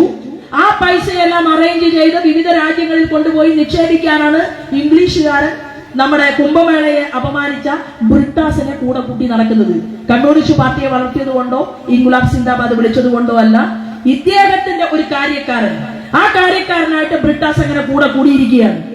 ഞാൻ പറഞ്ഞു വന്നത്, നമ്മളെ സംബന്ധിച്ച് നമുക്ക് ഇച്ഛാശക്തിയുള്ള ഒരു ടീം ഇന്ത്യയുണ്ട്. ഈ കൂട്ടായ്മ എന്ന് പറയുന്നത് ലോകത്തിന് തന്നെ മാതൃകയാണ്. 22-ലധികം വരുന്ന ലോകരാജ്യങ്ങൾ ഭാരതത്തെ കാണാപ്പാഠം പഠിക്കുകയാണ്. ഈ ഭാരതത്തിലെ സംവിധാനങ്ങൾ എങ്ങനെ ഞങ്ങൾ പുറത്തേക്ക് കൊണ്ടുപോകണം എന്ന് റിസർച്ച് ചെയ്യാൻ വേണ്ടി 22-നും 25-നും ഇടയിലുള്ള ഇപ്പോ 2 രാജ്യങ്ങൾ വന്നിരിക്കുകയാണ്. അതിപ്പോ നമ്മുടെ രാജ്യത്ത് അതിന്റെ നടപടിക്രമങ്ങളുമായിട്ട് അവർ മുന്നോട്ട് പോവുകയാണ്. എനിക്ക് ഓർമ്മ വരുന്നത്, നമ്മള് ഡിമോണിറ്റൈസേഷൻ കൊണ്ടുവന്നു, നോട്ട് നിരോധനം. ആ നോട്ട് നിരോധനം കൊണ്ടുവന്ന സമയത്താണ് ധനകാര്യ വകുപ്പിന്റെ ഏറ്റവും വലിയ അപ്പോസ്തലൻ എന്ന് പറയുന്ന തോമസ് ഐസക് പറഞ്ഞത്, ഇത് ഞങ്ങൾ സമ്മതിക്കില്ല, RBI ഞങ്ങൾ പൂട്ടിക്കും. അങ്ങനെ ലീഗ്, കോൺഗ്രസ്, മാർക്സിസ്റ്റ് പാർട്ടി എല്ലാവരും ചേർന്ന് RBIയുടെ മുന്നിലേക്ക് ഒരു സമരം വെച്ചു, ഒരു റാലി, ഒരു സമരം. ഇപ്പൊ എന്തുണ്ടായി? പച്ചക്കറി കടക്കാരൻ എങ്ങനെ പച്ചക്കറി കച്ചവടം ചെയ്യും? എങ്ങനെ അവർക്ക് പൈസ കൊടുക്കും? ഡിമോണിറ്റൈസേഷൻ കൊണ്ടുവന്നപ്പോ ചോദിച്ചു. ഇപ്പൊ നിങ്ങൾ വരെ മൊബൈലുമായിട്ട് പച്ചക്കറി വാങ്ങാൻ പോയാൽ മൊബൈലിൽ ഒറ്റ ഞെക്കിയാൽ ആവശ്യമുള്ള പൈസ തൊട്ടടുത്ത ആളുടെ, ഈ പച്ചക്കറി തന്ന ആളുടെ മൊബൈലിലേക്ക് പോകും, അല്ലെ? അപ്പൊ ഡിമോണിറ്റൈസേഷൻ കൊണ്ടുവന്ന് ലോകത്തെ ത്രസിപ്പിച്ചുകൊണ്ട് ഇത്രയും കോടിക്കണക്കിന് ജനത അധിവസിക്കുന്ന ഭാരതത്തിൽ ആ ഡിമോണിറ്റൈസേഷനിലൂടെ രാജ്യത്തിന്റെ അതിർത്തികൾ സുരക്ഷിതമാക്കാൻ, ഈ നാട്ടിലേക്ക് വരുന്ന കള്ളപ്പണത്തിന്റെ ഒഴുക്ക് നിയന്ത്രിക്കാൻ, കോഴിക്കോട്ടുകാർക്ക് 5 സെന്റ് ഭൂമി വാങ്ങാൻ വേണ്ടി ഡിമോണിറ്റൈസേഷൻ കൊണ്ടുവരാത്ത കാലത്ത് ഉണ്ടായിരുന്ന വിലയേക്കാൾ കുറവ് വിലയ്ക്ക് 5 സെന്റ് സ്ഥലം കിട്ടുന്ന സാഹചര്യത്തിലേക്ക് ഈ നാടിനെ മാറ്റാൻ, നമ്മുടെ രാജ്യത്തിന്റെ സാമ്പത്തിക മേഖലയെ സുതാരീകരിക്കാൻ വേണ്ടി നമ്മുടെ പ്രധാനമന്ത്രിക്ക് സാധിച്ചിട്ടുണ്ട് എങ്കിൽ ആ നരേന്ദ്രമോദിജിയുടെ പ്രവർത്തനത്തിന്റെ ഒരു ചെറിയ പതിപ്പ് അത് കൗൺസിലർമാരിലൂടെ ജനങ്ങളിലേക്ക് എത്തിക്കാൻ സാധിച്ചാൽ, ജനങ്ങളുമായിട്ട് തെരഞ്ഞെടുപ്പിൽ നമ്മൾ ചെല്ലുന്ന സമയത്ത് ഇസ്മായിലിക്കയോട് പറയണം, ആമിനത്താത്തയോട് പറയണം, നിങ്ങൾ ഞങ്ങളുടെയാണ്, ഞങ്ങൾ നിങ്ങളുടേതാണ്. എന്താണ് കാരണം? ഈ രാജ്യം ജാതിക്കും മതത്തിനും വർഗത്തിനും വർണ്ണത്തിനും അതീതമായിക്കൊണ്ട് നമ്മുടെ ഭാരതമാണ്. ഈ നമ്മുടെ ഭാരതത്തിൽ ഹിന്ദു ഇല്ല, മുസ്ലിം ഇല്ല, ക്രിസ്ത്യാനി ഇല്ല, ഒരൊറ്റ ജനത. ആ ഒരൊറ്റ ജനതയായി ഇവിടുത്തെ മനുഷ്യരെ കണക്കാക്കിക്കൊണ്ടാണ് കോഴിക്കോടില് നല്ല വിദ്യാഭ്യാസം കിട്ടിയ കുട്ടിക്ക് IIT പഠിക്കാൻ IITയുടെ എണ്ണം വർദ്ധിപ്പിച്ചു, IIMന്റെ എണ്ണം വർദ്ധിപ്പിച്ചു, മെഡിക്കൽ കോളേജുകളുടെ എണ്ണം വിവിധ സംസ്ഥാനങ്ങളിൽ വർദ്ധിക്കുന്നു. ഉത്തർപ്രദേശിൽ യോഗി ആദിത്യനാഥ് അധികാരത്തിൽ വരുമ്പോൾ ഉണ്ടായിരുന്ന സ്ഥാപനങ്ങളെക്കാൾ ആശുപത്രി വ്യവസ്ഥിതി 10%, അതിന്റെ 10 ഇരട്ടിയായിട്ട് ഉത്തർപ്രദേശിൽ മാറി. തൊട്ടടുത്ത സംസ്ഥാനം ആപ്പിൾ ഫോണിന്റെ ഏറ്റവും വലിയ കമ്പനി അത് മറ്റ് സംസ്ഥാനങ്ങളിൽ വരുന്നു. ഒരു മുറുക്കാൻ കടക്കാരൻ പോലും കേരളത്തിൽ വന്ന് പുതിയ മുറുക്കാൻ കട തുടങ്ങാത്തത് നരേന്ദ്രമോദിയുടെ കുഴപ്പം കൊണ്ടല്ല. ഇവിടെ വ്യവസായം വർദ്ധിപ്പിക്കാൻ അനുസൃതമായ സഹായ സഹകരണങ്ങൾ ചെയ്തു കൊടുക്കാൻ ഈ കേരളത്തിന്റെ വ്യവസായ വകുപ്പ് മന്ത്രിക്കോ കേരളത്തിന്റെ മുഖ്യമന്ത്രിക്കോ സാധിക്കാത്തത് കൊണ്ടാണ് ഇന്ന് കാണുന്ന ഈ പളവളപ്പുണ്ടല്ലോ കേരളത്തിന്റെ, അത് പാവപ്പെട്ടവര് മണലാരണ്യത്തിന് പോയിട്ട് കഷ്ടപ്പെട്ട് ഒമാനിലും കുവൈറ്റിലും ദുബായിലും അബുദാബിയിലും ഷാർജയിലും വിവിധങ്ങളായിട്ടുള്ള സ്ഥലത്ത് പോയി അവര് കഷ്ടപ്പെട്ട് ഈ നാട്ടിലേക്ക് അയക്കുന്ന ആ പണത്തിന്റെ മികവാണ് ഇന്ന് കേരളത്തിൽ കാണുന്ന നല്ല വീടുകൾ, കേരളത്തിൽ കാണുന്ന ചെറിയ സുഖ സൗകര്യങ്ങളെങ്കിലും അതിൽ നിന്നൊരു മാറ്റം ഉണ്ടാകാൻ വേണ്ടിയിട്ടാണ് നീണ്ട കടലോരമുള്ള കേരളത്തിലെ ജനങ്ങളെ സംരക്ഷിക്കാനാണ് ജയിക്കാത്ത ശ്രീമാൻ ജോർജ് കുര്യനെ മന്ത്രിയാക്കിയത്. ആ നീണ്ട കടലോരമുള്ള കേരളത്തെ തൃശൂരിലെ ജനത 75,000 വോട്ട് അധികം കൊടുത്ത് സുരേഷ് ഗോപിയെ ജയിപ്പിച്ചപ്പോ മറ്റൊന്നും ആലോചിക്കാതെ സുരേഷ് ഗോപിക്ക് 2 പ്രധാനപ്പെട്ട വകുപ്പുകൾ കൊടുത്തുകൊണ്ട് അദ്ദേഹത്തെ മന്ത്രിയാക്കിയത് കേരളത്തിലെ ജനങ്ങളുടെ ഇടനിലക്കാരായിട്ട് പ്രവർത്തിക്കാൻ വേണ്ടിയിട്ടാണ്. അങ്ങനെയാണ് സംസ്ഥാന അധ്യക്ഷന്റെ രാജീവ് ചന്ദ്രശേഖർജി പറഞ്ഞത്, ഒറ്റ ലക്ഷ്യം മാത്രമേ ഞങ്ങൾക്കുള്ളൂ, ഞങ്ങളുടെ ലക്ഷ്യം എന്ന് പറയുന്നത് കേരളത്തിന്റെ ഭരണകൂടത്തിനകത്തിരുന്നു കൊണ്ട് 2 ഇരട്ട ഭരണകൂടം, ഏത് കേന്ദ്രത്തിന്റെയും കേരളത്തിന്റെയും ഭരണം അത് ഭാരതീയ ജനതാ പാർട്ടി നേതൃത്വം നൽകുന്ന NDAക്ക് ഉണ്ടാകും. രാജ്യത്തെ ജനങ്ങൾക്ക് അത് ബോധ്യപ്പെട്ടിട്ടുണ്ട്. അത് ഉണ്ടാക്കിയെടുക്കാൻ വേണ്ടി ഓരോ വാർഡിലും പ്രവർത്തിക്കണമെന്ന് ആവശ്യപ്പെട്ടതിനനുസരിച്ചാണ് ഈ വാർഡിലെ പ്രധാനപ്പെട്ട ഒരു പരിപാടി ഇവിടെ വിളിച്ചു ചേർക്കുകയും എന്റെ അമ്മമാരും സഹോദരന്മാരും എല്ലാവരും ഒരുമിച്ച് ഇവിടെ വന്നിരിക്കുകയും ചെയ്യുന്നത്. ഒരു പൊതുയോഗം എന്നുള്ള രീതിയിൽ നാട്ടുകാർ കേൾക്കാനുള്ള കാര്യങ്ങൾ അത് വേറൊരു റോഡില് പിന്നീട് ഒരു അവസരത്തിൽ നമുക്ക് നടത്താം എന്ന് വാക്ക് തന്നുകൊണ്ട് നിങ്ങൾ വിജയിച്ചു വിളിച്ചാൽ അതിനായിട്ട് ഞാൻ ഒരു സ്ഥലത്ത് വരാം, നിങ്ങൾ നിശ്ചയിക്കുന്ന ഒരു സ്ഥലത്ത് വരാം എന്ന് പറഞ്ഞുകൊണ്ട് ഇവിടെ വന്നതിനും എന്നെ കണ്ടതിനും നിങ്ങളെ കണ്ടതിന് എനിക്കും തീർച്ചയായിട്ടും നന്ദി അറിയിച്ചുകൊണ്ട് ഞാൻ എന്റെ കൊച്ചു വാക്കുകൾ നിർത്തുകയാണ്. എല്ലാവർക്കും നന്ദി, നമസ്കാരം, വന്ദേ മാതരം.